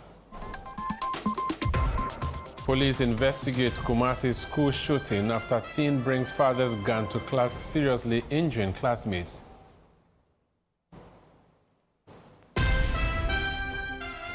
Heartbreak and calls for justice as mourners bid tearful farewell to slain KNUSC student Joanna Deladem Yabani. Victim involved, you know, at a prime age, having invested in education when it's about to finish, and to lose your life that way, I mean, I cannot imagine. This immeasurable grief, yes. NPP's Ahiagba urges Minister of Government Communications Phyllis Kwachiofosu to let security agencies probe drug trafficking allegations. I think he should just keep quiet, should stop talking and allow the security agencies, LACOP, National Security, Police, within the space to talk. Accra New Town shop owners urge government to provide safe shelter for growing numbers of headquarters. And I pray that the government can fix that hostel so that they can all move to the hostel and just stay there. That would be better for us. It would be a safety precaution for them as well, because their children just litter around. A car can hit them or anything.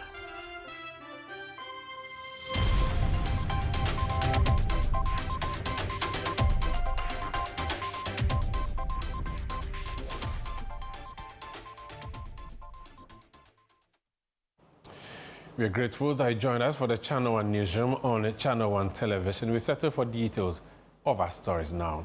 And the Ashanti Regional Police Command has launched an investigation following a shooting incident at the Adventist Senior High School in Kumasi on April 4, 2025. Preliminary findings indicate that a 16-year-old second-year student whose identity is being withheld brought a locally manufactured pistol loaded with 1 BB ammunition to the school. Deputy Superintendent of Police Godwin Ahianyo, who serves as the Public Affairs Officer of the Ghana Police Service in the Ashanti region, confirmed the incident in a statement issued on April 5, 2025.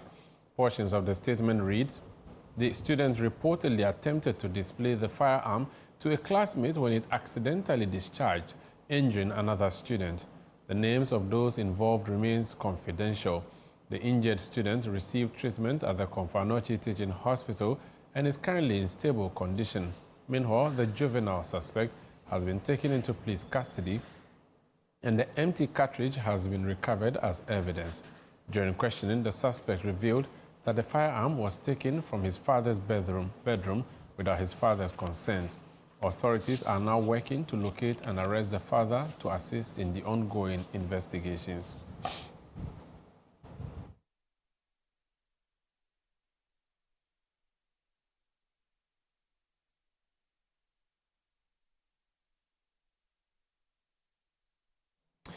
Now, the Director of Communications for the New Patriotic Party, NPP, Richard Ahiagba, has called on government spokesperson Felix Kwachiofosu to refrain from making further public comments and instead allow security agencies to investigate allegations of drug trafficking and money laundering involving 2 aircraft that recently transited through Ghana. This appeal follows accusations by Reverend John Intim-Fojo, Member of Parliament for Asin South and ranking member on the Defense and Interior Committee of Parliament, who linked the alleged incident to the current administration. Daniel Odromensa reports.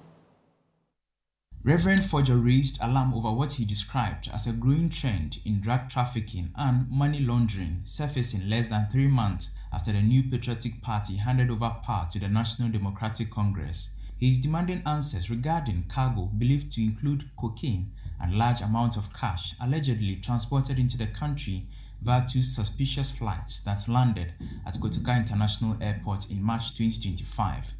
Government spokesperson Felix Kwachiofosu dismissed the allegations as unfounded. Speaking on the big issue on CTFM and Channel 1 TV hosted by Seloma Donu, NPP Communications Director Richard Ahiagba stressed the need for investigations to proceed without external interference. Honorable Felix Kwachiofosu is a very good spin doctor. In fact, I like him, really do like him. But I think on this matter, I think he should just keep quiet, should stop talking and allow the security agencies, NACOP, National Security, Police, within the space to talk, lest he finds himself aiding and in the process tarnishing the image or the salvage image of our country. You know, we're once listed as a cocaine coast by the UN Office on Drug and Crime. So we have come a long way. The history of drug passing through our country is a difficult one. It's one that we're not proud of, one that has essential consequence for our economy, for our perception globally, for travel, for the comfort of Ghanaians, to be subjected to extreme searches across the world when you're traveling because you're coming from Ghana. It has real implications. Political risk analyst Dr. Theo Champon echoed that sentiment, supporting a pause in public commentary until investigations are complete. I found it a little bit awkward when Felix came to give that media briefing, more or less prejudicing the outcome of what the security service are likely to find, or maybe, not find at all.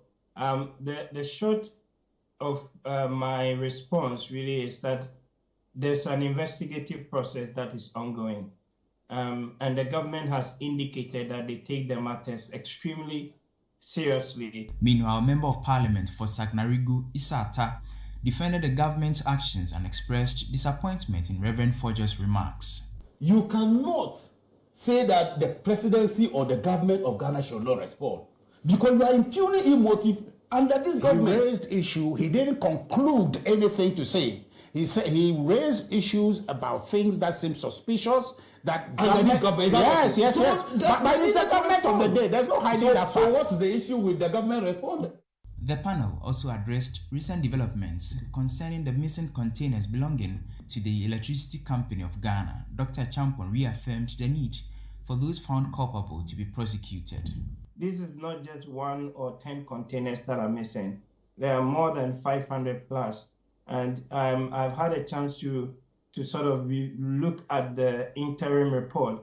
And the more I read about it, the more damning and even angry I get, to the point that you can almost see some element of criminal conspiracy. And this is where I agree with the minister when he says that, you know, there would be prosecutions subject to them following the right processes and making sure that, you know, the rule of law is adhered to. The stakeholders have stressed the need for ECG to operate efficiently whilst investigations into the missing containers continue.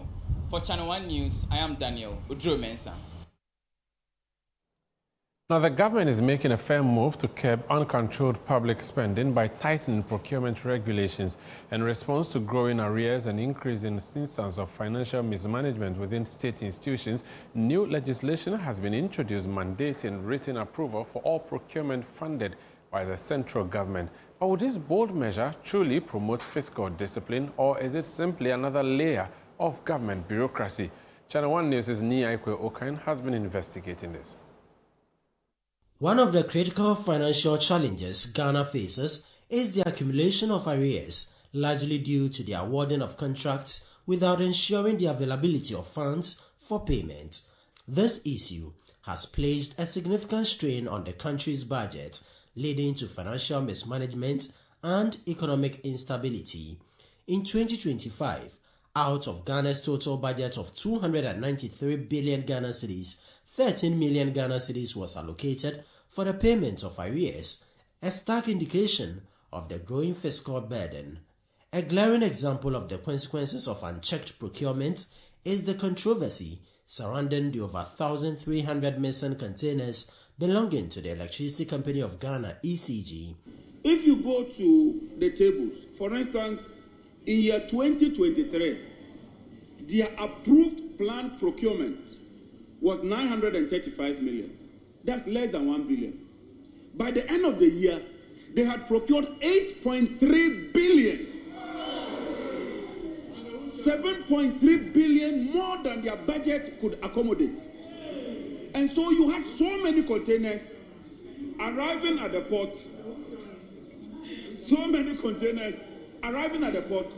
They are not able to clear, and that gives way for these things. Mr. Speaker, 2024, their budget was 1.3 billion for procurement. They ended up procuring 8.2 billion. That is the source of the problem. To address such financial lapses, the government, led by Finance Minister Dr. Kasiel Atuforsen, has introduced a stringent directive as part of the 2025 budget. The directive mandates that all central government-funded procurement must receive written commitment authorization from the Finance Minister before execution. This move is aimed at strengthening budgetary discipline and preventing financial commitments that exceed approved allocations. The directive was further reinforced through the passage of the Public Procurement Authority Amendment Bill 2025, which legally binds state institutions to comply with these financial guidelines. So, Speaker, the proposed amendment will enhance fiscal prudence by empowering Public Procurement Authority and the Central Tender Board to require ministerial authorization. The Speaker, this requirement is already in the Public Financial Management Act. So all what we seek to do is to transfer what is in the Public Financial Management Act into the Public Procurement Act. The committee deemed it necessary that for the state to be able to curb the rampant approvals of contracts without authorization from the Ministry of Finance, which leads to a lot of commitment on the central government. It is important that we regulate the procedure for which procurement is done by entities or ministries under the central government. Mr. Speaker, in so doing, we are of a firm belief that government at the end of the day would have a full overview of procurement contracts that are ongoing at the various ministries, departments, and agencies. And that should also bring some discipline in our financial and fiscal management space. Offenders could face imprisonment for a period of no less than 6 months and up to 5 years or both. While the directive marks a significant step toward financial prudence, its implementation may encounter practical challenges. Bureaucratic delays in securing approvals could slow down essential government projects, and there is always the risk of political interference in the enforcement process. Additionally, the effectiveness of the penalties would depend on the judicial system's ability to prosecute offenders without bias. The new procurement directive signals a strong stance against reckless spending and financial mismanagement. However, the real test lies in its execution. Only time will tell whether this bold move will bring lasting change or become another policy lost in the bureaucratic shuffle. For Channel 1 News, Ni Ayukweyi Okain. This is Channel 1 Newsroom on Channel 1 Television, coming to you from our studios at number 5 Ola Hansen Lane at Tesano in Accra. I am Umaru Sandamato. So earlier I brought you a story in relation to what happened on the big issue today, the big issue being our flagship weekend program on Channel 1 Television and on CTFM, where Richard Ahiagba, Director of Communications of the NPP, is calling on Minister of State in charge of Government Communication to cease further commentary on that issue around the aircraft that allegedly brought some drugs and money into this country, which has become a subject of controversy. The man who started that is a NPP Member of Parliament for Asin South. He is the ranking member on the Defense and Interior Committee. His name is Reverend Ntim Fojo. He's joined us in studio now for more on this particular conversation. You're welcome to Channel 1 Newsroom, Reverend. Oh, thank you very much. It's been a marathon media tour for you, hasn't it, since you made this claim. There are people who say you just want to be popular. That's why you went on this trip. Can you assure my viewers that that's not why? If I wanted to be popular, I would have released the biggest gospel hits. Do you have it in you? And then I would have had the biggest viewership. But you have it in you, though. It has nothing to do with it. It's a minority decision to exercise our oversight, particularly to ensuring that our country is safe. In less than 3 months, we've had more than 500 million busts of high-profile cocaine. In less than 3 months of the President Mahama's tenure, we've seen high-profile busts of 12, 20-footer containers containing gold, cash, currency. In less than two months, we've had cocaine busts in Takrady relating to an NDC parliamentary candidate, street worth about $150 million. Another street bust, another cocaine bust in Cape Coast. We've had suspicious flights coming in and going. And so it is concerning, and the minority is concerned and is asking questions. One, what is the status of the gold bust, the national security themselves?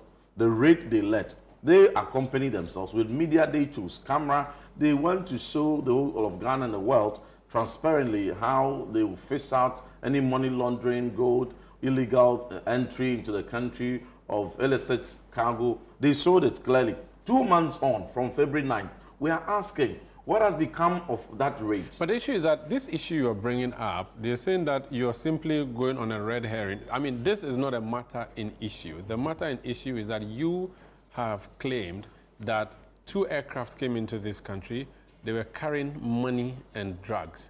You have not proven in any way that claim. So when you move it into talking about gold or seeds, which was publicly announced by the government, then it's as if you're hiding behind something. They are either picking and choosing, or they lost out the conversation. They are not even following the press conference we held. We touched on 3 issues and asked 3 questions. And these were the questions we asked. The gold bust that you conducted, what has become of it? Who are the culprits? That was the first question we asked. Who are the culprits? Have you prosecuted anyone? Has anyone been arraigned before court? Give us update on it. The second question was that the cocaine busts, who are the people behind it? Have you arraigned anybody before court? Then we also asked a question about the pirates. The pirates attack that happened on our seas. Yeah. And Ghana Armed Forces brought a release. They were very, very responsible and pragmatic to bring a very credible press release. But we asked all these questions. And then the other question we asked, among all these questions we had in the same press statement, was that there was a suspicious 2 flights among the thousands of flights that land in Ghana and depart every month. 2 of them, we gave the details of the Airmed N823 AM, which landed at Kotoka 20th of March lasted here for 5 days and departed 25th of March. And there's no evidence of patient's organ or corpse on board. And there was also another aircraft, Antonov Kavok Air 12 and 12B, which also landed 12th of March and then stayed here till 25th of March, the same 25th of March. Mind you, all these flights came from Gran Canaria and returned to Gran Canaria. We need answers because people who have a credible in intel that indicating that some suspicious movements to and from the flights occurred, and for which they suspect carrying cocaine and cash. So in the midst of all this cocaine bust, in the midst of all this drug trafficking, and in the midst of all this money laundering and gold bust and cash bust, give us answers. Background to Gran Canaria and antecedents of transnational crimes that have characterized that location. And will it also be a coincidence that on the same 25th of March that they returned, that was the same night that there was massive doomsday at Kotoka International Airport, mysteriously, like has never happened at the airport before. What's your suspicion that what they put off the lights so that they can move? So we are asking questions. So these were the questions we raised. That the relevant agencies. How long was the doomsday for the power? Oh, it lasted for hours. Hours at the Kotoka International. Yes. Sure. Yes. It was a major news. Which means that which means flights were not landing, flights were not taking off. Is that what you're suggesting? I'm sure your news reported it, and if they did it, they can even show it. We had a black. Yes, it was major news across this country. For hours. 25th March, yes. It was a major news. ECG came in. There were a number of discussions around it. So the questions we raised were simple. That let the investigative authorities, let the relevant agencies investigate and tell us what happened. Is it a case that they carried these suspicious, illicit cargo, or they did not? Let us know what they came to do. And also tell us, so when we gave them these three questions, we were expecting that quickly investigation would have been done, and then updates would have been provided by the relevant security agencies, like Ghana Armed Forces did and issued a press release by Ghana Armed Forces and not by politicians. But what did we see? 5 days from the time we asked the question, there was no answer until when there was some attempted propagandist response from Felix Kwachio Fosu. He wants us to believe that this aircraft, which video you are seeing, came from Rwanda, and he claims that they lack the capacity to certify RA3, go through RA3 procedure for the flight to be able to enter EU. And that is the reason why they landed here. And that is false because records have it. As of November 20th, 2024, Luanda International Airport in Angola had attained the certification, had attained the status to undergo RA3 procedures. So that is false. Two, when you go through the radar of the flights, the itinerary of the flights, all these Luanda, Angola is neither here nor there. Gran Canaria, Accra, Gran Canaria. So when you have these two falsehoods contained in his reportage, clearly it goes to show that there's something they're trying to hide. And he also felt, just as he showed some purported videos of some things in some cargo purporting to be what the the cargo flight carried. Why didn't you show pictures of the AirMed flight N823AM, showing the patients that was lying in it, showing the organ or the corpse that was lying in it? So in the midst of all these, why are they gagging the security agencies from undertaking their investigations? I'm going to take a break, but just so the power outage you talked about, the KIA, it happened on 25th, indeed, at the airport. It happened at 17:48 GMT, which is 5:48 p.m., and power was restored at 18:19 GMT, that's 6:19. So the light-off was for 12 minutes plus 19. That's how much time it went for, so around 30 minutes. Very well. That's just by way of update. Very and the airport company said their generator kicked in, but it took time before it kicked in. So I just wanted to give that clarification. So some of these answers were simply what we asked. So for you, that this outage and a number of other things suggest that there was about outages. These are all issues we are just piecing together. But again, you do not discount some of these intels. So all we ask for, let the relevant agencies go into the investigations without prejudice. Bring their findings. When Ghana Armed Forces brought the initial update on what has happened at sea and the investigations going on. Did anybody raise any doubt? Because it's coming from very credible security institution. So why shouldn't the presidency allow National Security, NIB, and the relevant Narcotic Controls Commission to lead these investigations and communication thereof? I can ask you about, the president asked you to collaborate with them, what the status of the collaboration is, plus also the evidence. They said no shred of evidence provided by you. This is Channel 1 Newsroom on Channel 1 Television. I am Umaru Sandamadu. We'll take a break now. When we come back, heartbreak and calls for justice as mourners bid tearful farewell to slain KNUST student Joanna Deladem Yabani. More on that when we come back. Please stay with us.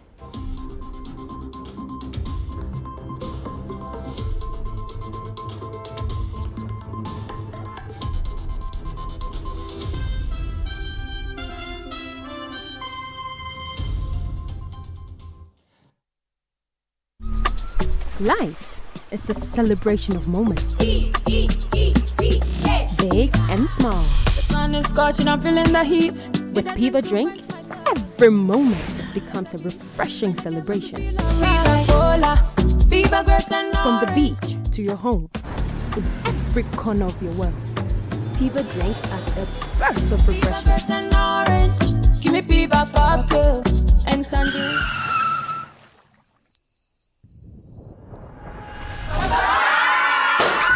Celebrate every moment with Piva Drink. Refreshment for every occasion. Piva Drink, a taste you will love. P for Piva. This advert is FDA approved. So much love in the air. What are we looking at? Thank you guys for joining us on this unforgettable night. Paw Patrol is on a roll. It's Max Verstappen in the lead. The megastar is here. Absolutely sensational. Let's go! Just taking a trip down memory lane. Get unbelievable entertainment that is unbelievably easy to own. Get and stay connected to DSTV.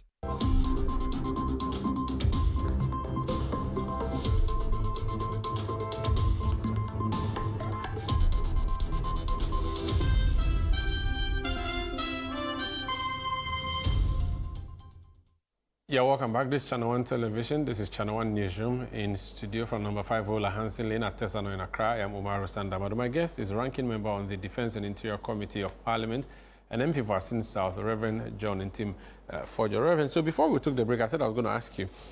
The president issued a statement and said they have seen what you've said, they've heard what you said, they take it seriously, they're asking you to collaborate with the state institutions to provide this information.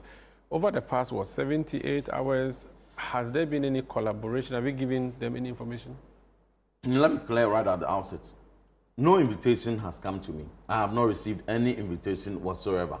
Contrary to the lies and falsehood peddled by Kwacho Fosu that I had been invited and I'm running away from collaboration, it is false. But the president has asked you to go. No, I want to clear that, then I'll come to it. Now, the 1st of April was when we issued our press conference in Parliament, the press release in Parliament.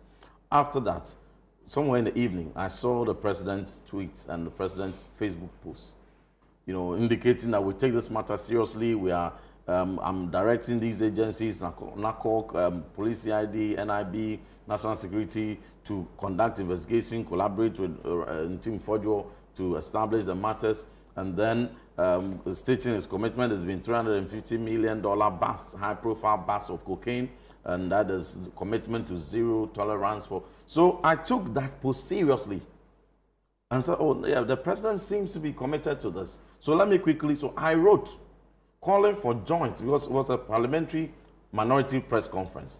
And so if you have to collaborate, the word he used was collaborate.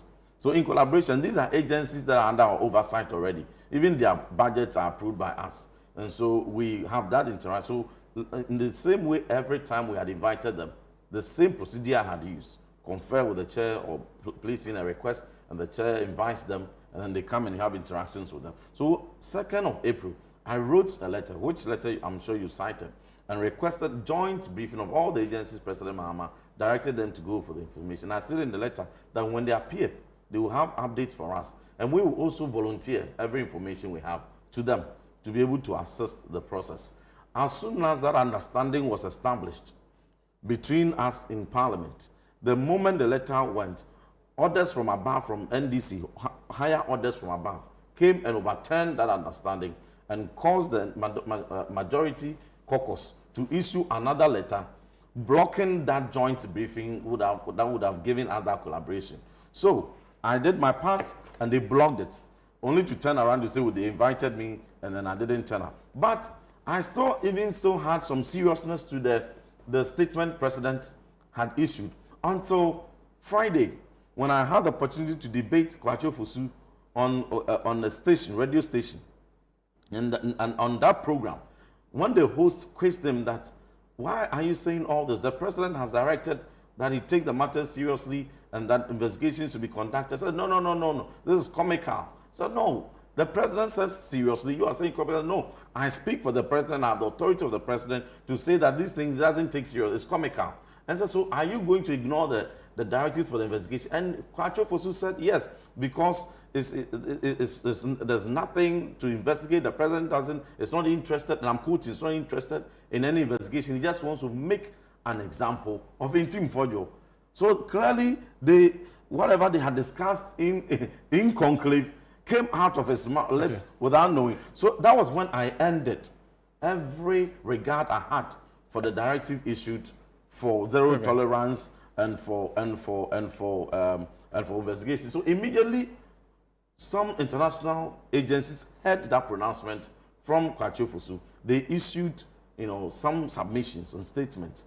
UN Office on Drugs and Transnational Crimes quickly reacted and said, no, we take it differently. The Gran Canaria flights, suspicious flights, we will monitor investigations into it. So if you as a government, you are downplaying its investigation, we as international bodies or transnational community, we take serious exception to that. Let me ask you this question. So, are you acting based on suspicion, or you have anything concrete to prove this? We have strong basis for what we've put out. The questions we have put out. We have strong basis for the questions we have put out. And these are not... So you have evidence that there was cash and drugs brought into this country? We have strong basis for the questions we have put out. You have evidence. Anytime the NDC wants to spin propaganda around evidence, they forget that the same intel, which the National Security acted on to bust the high-profile cocaine, they mean that intel, that credible intel they gave them, for which it led them to conduct that bust.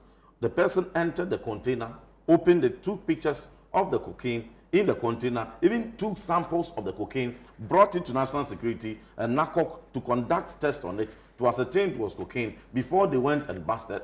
The credible intel upon which National Security conducted the raid at Sapeman, the credible intel entered the warehouse, entered the containers, took pictures of the good, took pictures of the cash and currency, even brought gold bars and cash all the way to National Security as evidence of my credible intel for which you should go and act. So when they want to run away and hide behind, produce evidence, why don't you forget for your own integrity, for your own, personality, considering the kind of calling you have, a man of God, you are being called a liar. It is not a nice thing. You are being called an attention seeker. Yeah. Why don't you produce the evidence so that attack against your person does not go? So, Umaru, they say all this because you can understand the extreme because you have not brought evidence. Because you can understand the extreme frustration and discomfort in covering these crimes. Or because you are leading us on a wild goose chase. No. And there are even people who are questioning why we give you platforms. In these crimes. Yeah. Because I don't seek platforms. I don't go around calling radio stations that I want to come on your show. Yeah, but there are people saying that we shouldn't even allow you to even comment any further until you bring any evidence. I don't go soliciting for platforms. Yes, I was invited to your show. Yes. I didn't volunteer to come. I didn't lobby to come here. Yes, to clarify. Just as every other invitation I had honored. It goes to show you how important the people of Ghana hold these matters, how important the media, the fourth estate, how they view these matters. It goes to show you how the international community view these matters. Within 3 months, we have had nearly $500 million worth of cocaine bust. We've had billions. According to you, cocaine, so much cocaine was brought into the country. Do you have a volume of how much cocaine or drugs was brought into this country? What kind of drug was it? So I have given you what I have to give. I know, but my question is, was it heroin, was it marijuana, was it cocaine, what was it? When I first started giving what I had and started it in pieces, the first thing I put out was that there were flights. 2 flights that came, I gave some details of it. NDC were quick to come and deny that those flights didn't even come at all in Ghana. Then I gave them the specific flight numbers and the specific date and time they landed. Then a media station, 2 media stations, took the pain, conducted their due diligence, and actually confirmed that, yeah, indeed, those flights came. Perfect. Then the conversation turned, please. So it will get to a stage. There will be further things that will be released, and before but you're not releasing it now, you're releasing later. I'm not going to give it to you today. But you release it later. I'm not going to give it to you today. But you release it later? But when will you release the information? Oh, that is people are calling you low budget at Blackwell. How do you feel about that? They're saying that you're just trying to do what he used to do, which you are doing in a lousy manner, they say. Omaru, when NDC has been exposed that they have brought back, you know, they have made Ghana a haven for drug trafficking. According to you, no evidence no to prove evidence. This. High profile cocaine bust, president himself alluded they busted it and they announced it. 350 million busts. And announced this. This is the biggest. $500 million. This is the biggest in how many? Over 3 decades. You could look at it in another way and say it is a new government that's come to shine light on it, and that it could have been going undercover when you were there. It's an NDC parliamentary candidate who owns that cocaine, the 150 million bit. So when we are bringing these exposés, it is expected that NDC will be so uncomfortable, frustrated, and in their attempt, they'll just come at my person. I am not perturbed about that. We should expect them to say worse things. Yeah, we should expect them to say worse things in personal attacks. Okay. But they are diverting attention to the issues. And the 3 questions we ask them, is it so difficult to let the agencies provide these answers? Why are they letting Kwachu Fosu lead these communications when we have competent security agencies who have not asked for help, who have the information, who are willing to put it out there? You know, very brief, credible response, professional. Why are they gagging them? Is there something in there that they don't want the public to know, for which they resorted to personal attacks? And I'm not perturbed about that. Very well. Thank you so much for joining us tonight on Channel 1 Newsroom. Thank you very much. That's Reverend John Ntimfojor. He's an NPP Member of Parliament for Asin South. He's a ranking on the Defense and Interior Committee of Parliament. This is Channel 1 Newsroom on Channel 1 Television. Now, hundreds of mourners gathered on Saturday, April 5, 2025, at the Jehovah Shammah Assemblies of God Church in New Ashoma, Accra, to bid farewell to Joanna Deladem Yabani, the KNUST student allegedly killed by her boyfriend. Friends, family, and sympathizers at the solemn ceremony called for justice. Channel 1 News' Samuel Akom was there for us. Joanna Deladem Yabani, a final year biological sciences student at KNUST, was found dead near the university's Disability and Rehabilitation Center around 5 a.m. on February 27, 2025. Her body was discovered by KNUST Security Services and later confirmed death by the University Health Services.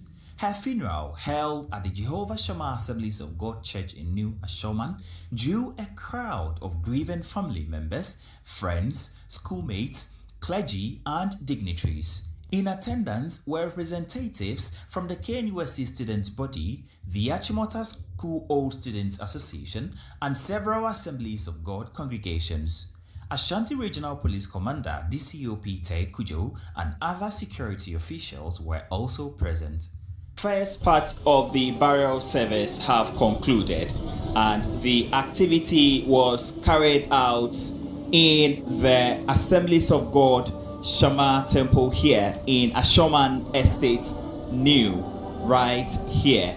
And in the course of the service, tributes were poured out. Students from the Kwame Nkrumah University of Science and Technology were present to deliver their tributes, and other family members and loved ones also were given the opportunity to file past the deceased for the last time.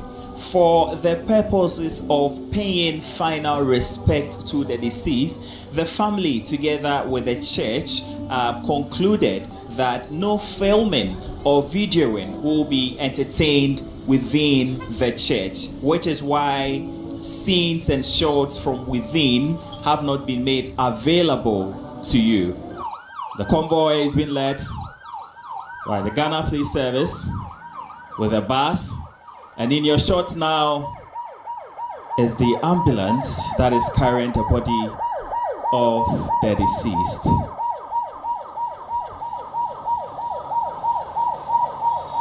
For the family and friends, this is probably, or eventually, this is going to be the last time they will ever set eyes on the physical body of Joanna Deladem Aku Jabani. Amid the sorrow, tributes poured in for Joanna, described as bright, kind, and full of potential. At least I've spoken to the lady before, and the mother is also a friend entrepreneur. The lady is very hardworking and all. In fact, if you're an entrepreneur as a woman and your children come with you to a fair and they are all over the place trying to sell your business for you, it means they are hardworking. It means they buy into what you are doing and they look forward to its growth. So she is, I must say, she is. How did you take it when you heard the news? In fact, I heard it a week to the funeral and I had goosebumps all over. Joanna's death, I mean, it's a big blow to all of us. Seeing how she just left us, that's not easy. But then we are just praying to God to help comfort us, the friends, and then the family as well. It's as you would imagine, this has not been a pleasant experience. I mean, the news and all that has happened so far, it's not the best way you want to hear about the passing of a loved one. And so, whilst we are still empuzzled, not knowing how everything had happened and transpired, I mean, this is us coming to pay her our last respects. And it's very difficult knowing very well that, I mean, this is like, we are not going to have to see her again. Her tragic and untimely death has left a deep wound in the hearts of many and sparked widespread calls for justice. Yeah, we are still in hopes that in terms of the case in court and all that, they will be able to bring justice to her so she can rest peacefully. So that's what we are hoping for from here. But for now, we are just here to sympathize with the family and then console them as much as possible and hope that God stays with the family, particularly her sisters and then the father and the mother. Whichever ways you look at it, even if the culprit is put to the justice system and punished for whatever, I mean, what is lost can never be restored. Are you with me? So, yes, I do hope some justice is achieved. But more important, I do hope that both the institution, those of us who are the young people, those who are teachers, mentors, and things like that, we should probably have something more to do proactively in order to avoid such incidents in the future. For that, because this is not just so easy. You are acting selfishly, but then did you actually think of how the family members are also going to feel? Or the impact is going to have on the community as a whole? And this is the effect. Look around. It's all... Yeah, exactly. So during the burial service within the church, a foundation was launched to honor Joanna Deladem Aku Jabani. And this is the foundation. The foundation is Joanna Deladem Aku Jabani Memorial Foundation. And they indicate that the purpose of this foundation is simple, is to honor the memory of Joanna Deladem Aku Jabani, that is the deceased, by advocating for the prevention of gender-based violence and supporting victims and promoting peace-building initiatives in Ghana and beyond. That is basically the mission with which the foundation was launched, the body has been laid to rest. But for the family, they are only holding on to the doctrines of the Bible, saying that it is God who giveth and God taketh. For the friends who joined the service, they are demanding justice from authorities, and also a foundation has been instituted to ensure that although Joanna has left the world, her memory, her impact will live forever. Reporting for Channel 1 News, I am Samuel Ekow. And here in our studios at number 5, Ola Hansen Lane at Tesano in Accra, I am Umaru Sandama. You are watching Channel 1 Newsroom on Channel 1 Television. Still ahead. Accra Newtown shop owners urge government to provide safe shelter for growing number of headquarters.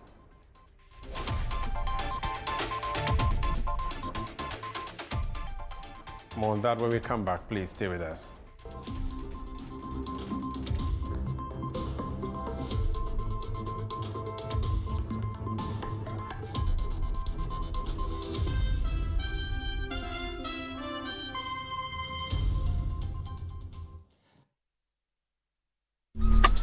Life is a celebration of moments. Big and small. The sun is scorching, I'm feeling the heat. With Piva Drink, every moment becomes a refreshing celebration. From the beach to your home, in every corner of your world, Piva Drink adds a burst of refreshment. Give me Piva cocktail and tangerine.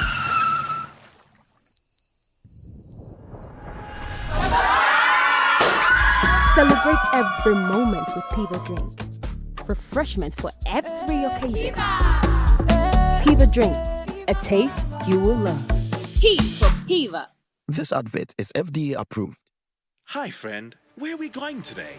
Just use your imagination. Go, go, go! My family is the only thing that matters to me right now. This is the stuff that Monique dreamed about.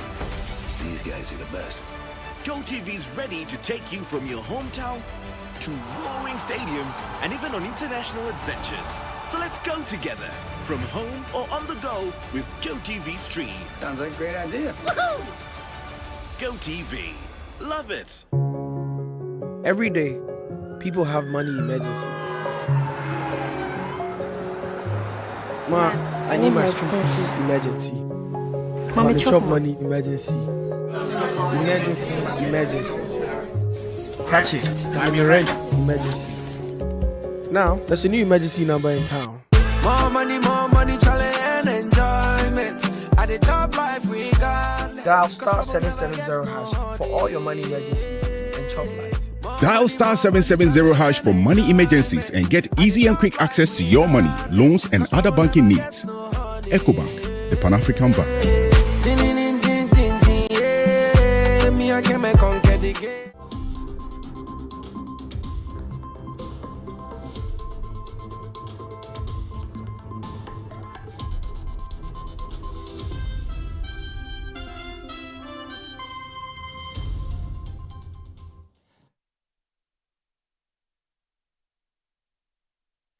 You're welcome back. Now, shop owners in Accra Newtown are appealing to the government to provide safe shelters for headporters who sleep in front of their stores. They say the growing number of porters not only creates sanitation issues, but also poses safety risks to both the women and their businesses. With more headporters arriving in the capital daily, the business owners are urging authorities to act swiftly. Channel 1 News' Josephine Addo has more from Newtown. Accra Newtown, a busy commercial hub famed for its printing industry and the Malamata market, draws in headporters, mostly women from northern Ghana, in search of livelihood. These women carry heavy loads for meager wages, often with infants strapped to their backs. But their challenges don't end at sundown. With no shelter, many of them sleep outside shop fronts, vulnerable to theft, harsh weather, and insecurity. Shop owners say that although they do not charge the porters for staying overnight, Their presence has raised concerns. They worry about safety and hygiene issues, both for their businesses and for the porters themselves. Edward Ankra, a paper retailer, said he regularly advises the porters not to cook in front of his shop due to fire risks. He's calling on the government and NGOs to step in with support. Actually, they came and requested it from the next shop. But as they came, gradually their numbers began to increase. So some of them also came to my shop, which is very close to the dead shop. They don't pay anything. As a matter of fact, we feel that they are also Ghanaians and they don't have nowhere to go. So when they came to sleep here, we are also accommodating them.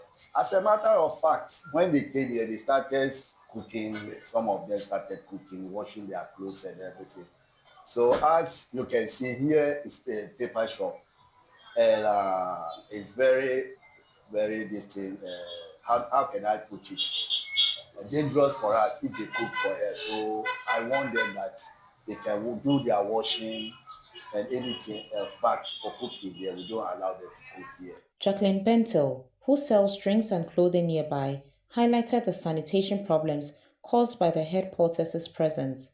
She is urging urgent government action to address what she describes as a worsening situation. You see them washing here.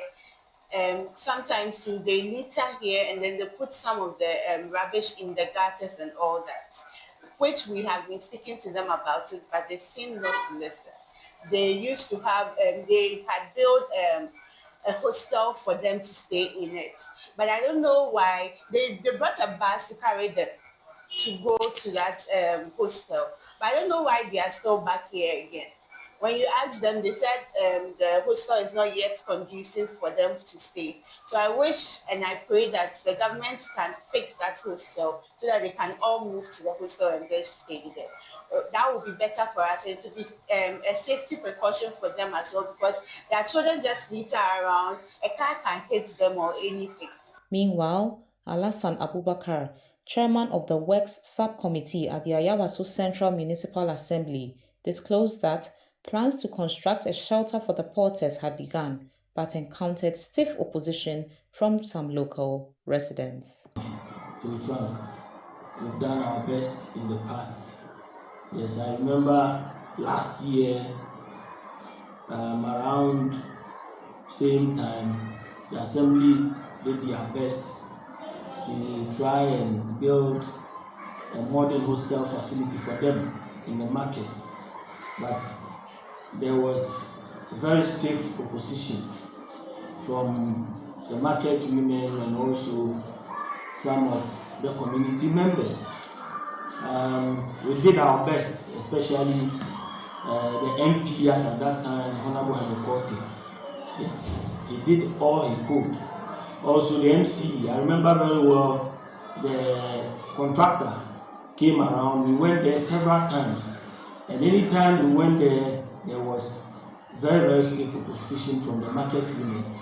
And also because the site happened to be a place where the community members, some of them played football, they felt like we wanted to come and stop them from playing or from playing that football. But we did explain to them several times that no, yes, we know that some of the building materials will be there whilst the construction is ongoing, but yes, they didn't budge to it.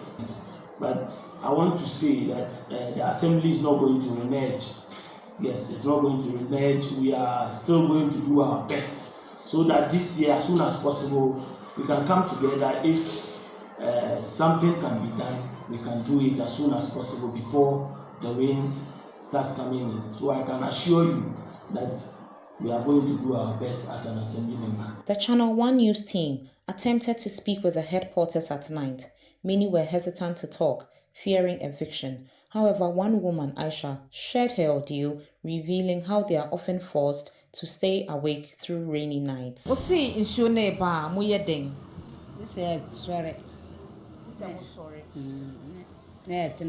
Inti akamwe bi wo ho na se wo pese aban e de boa mo akade na mo pe.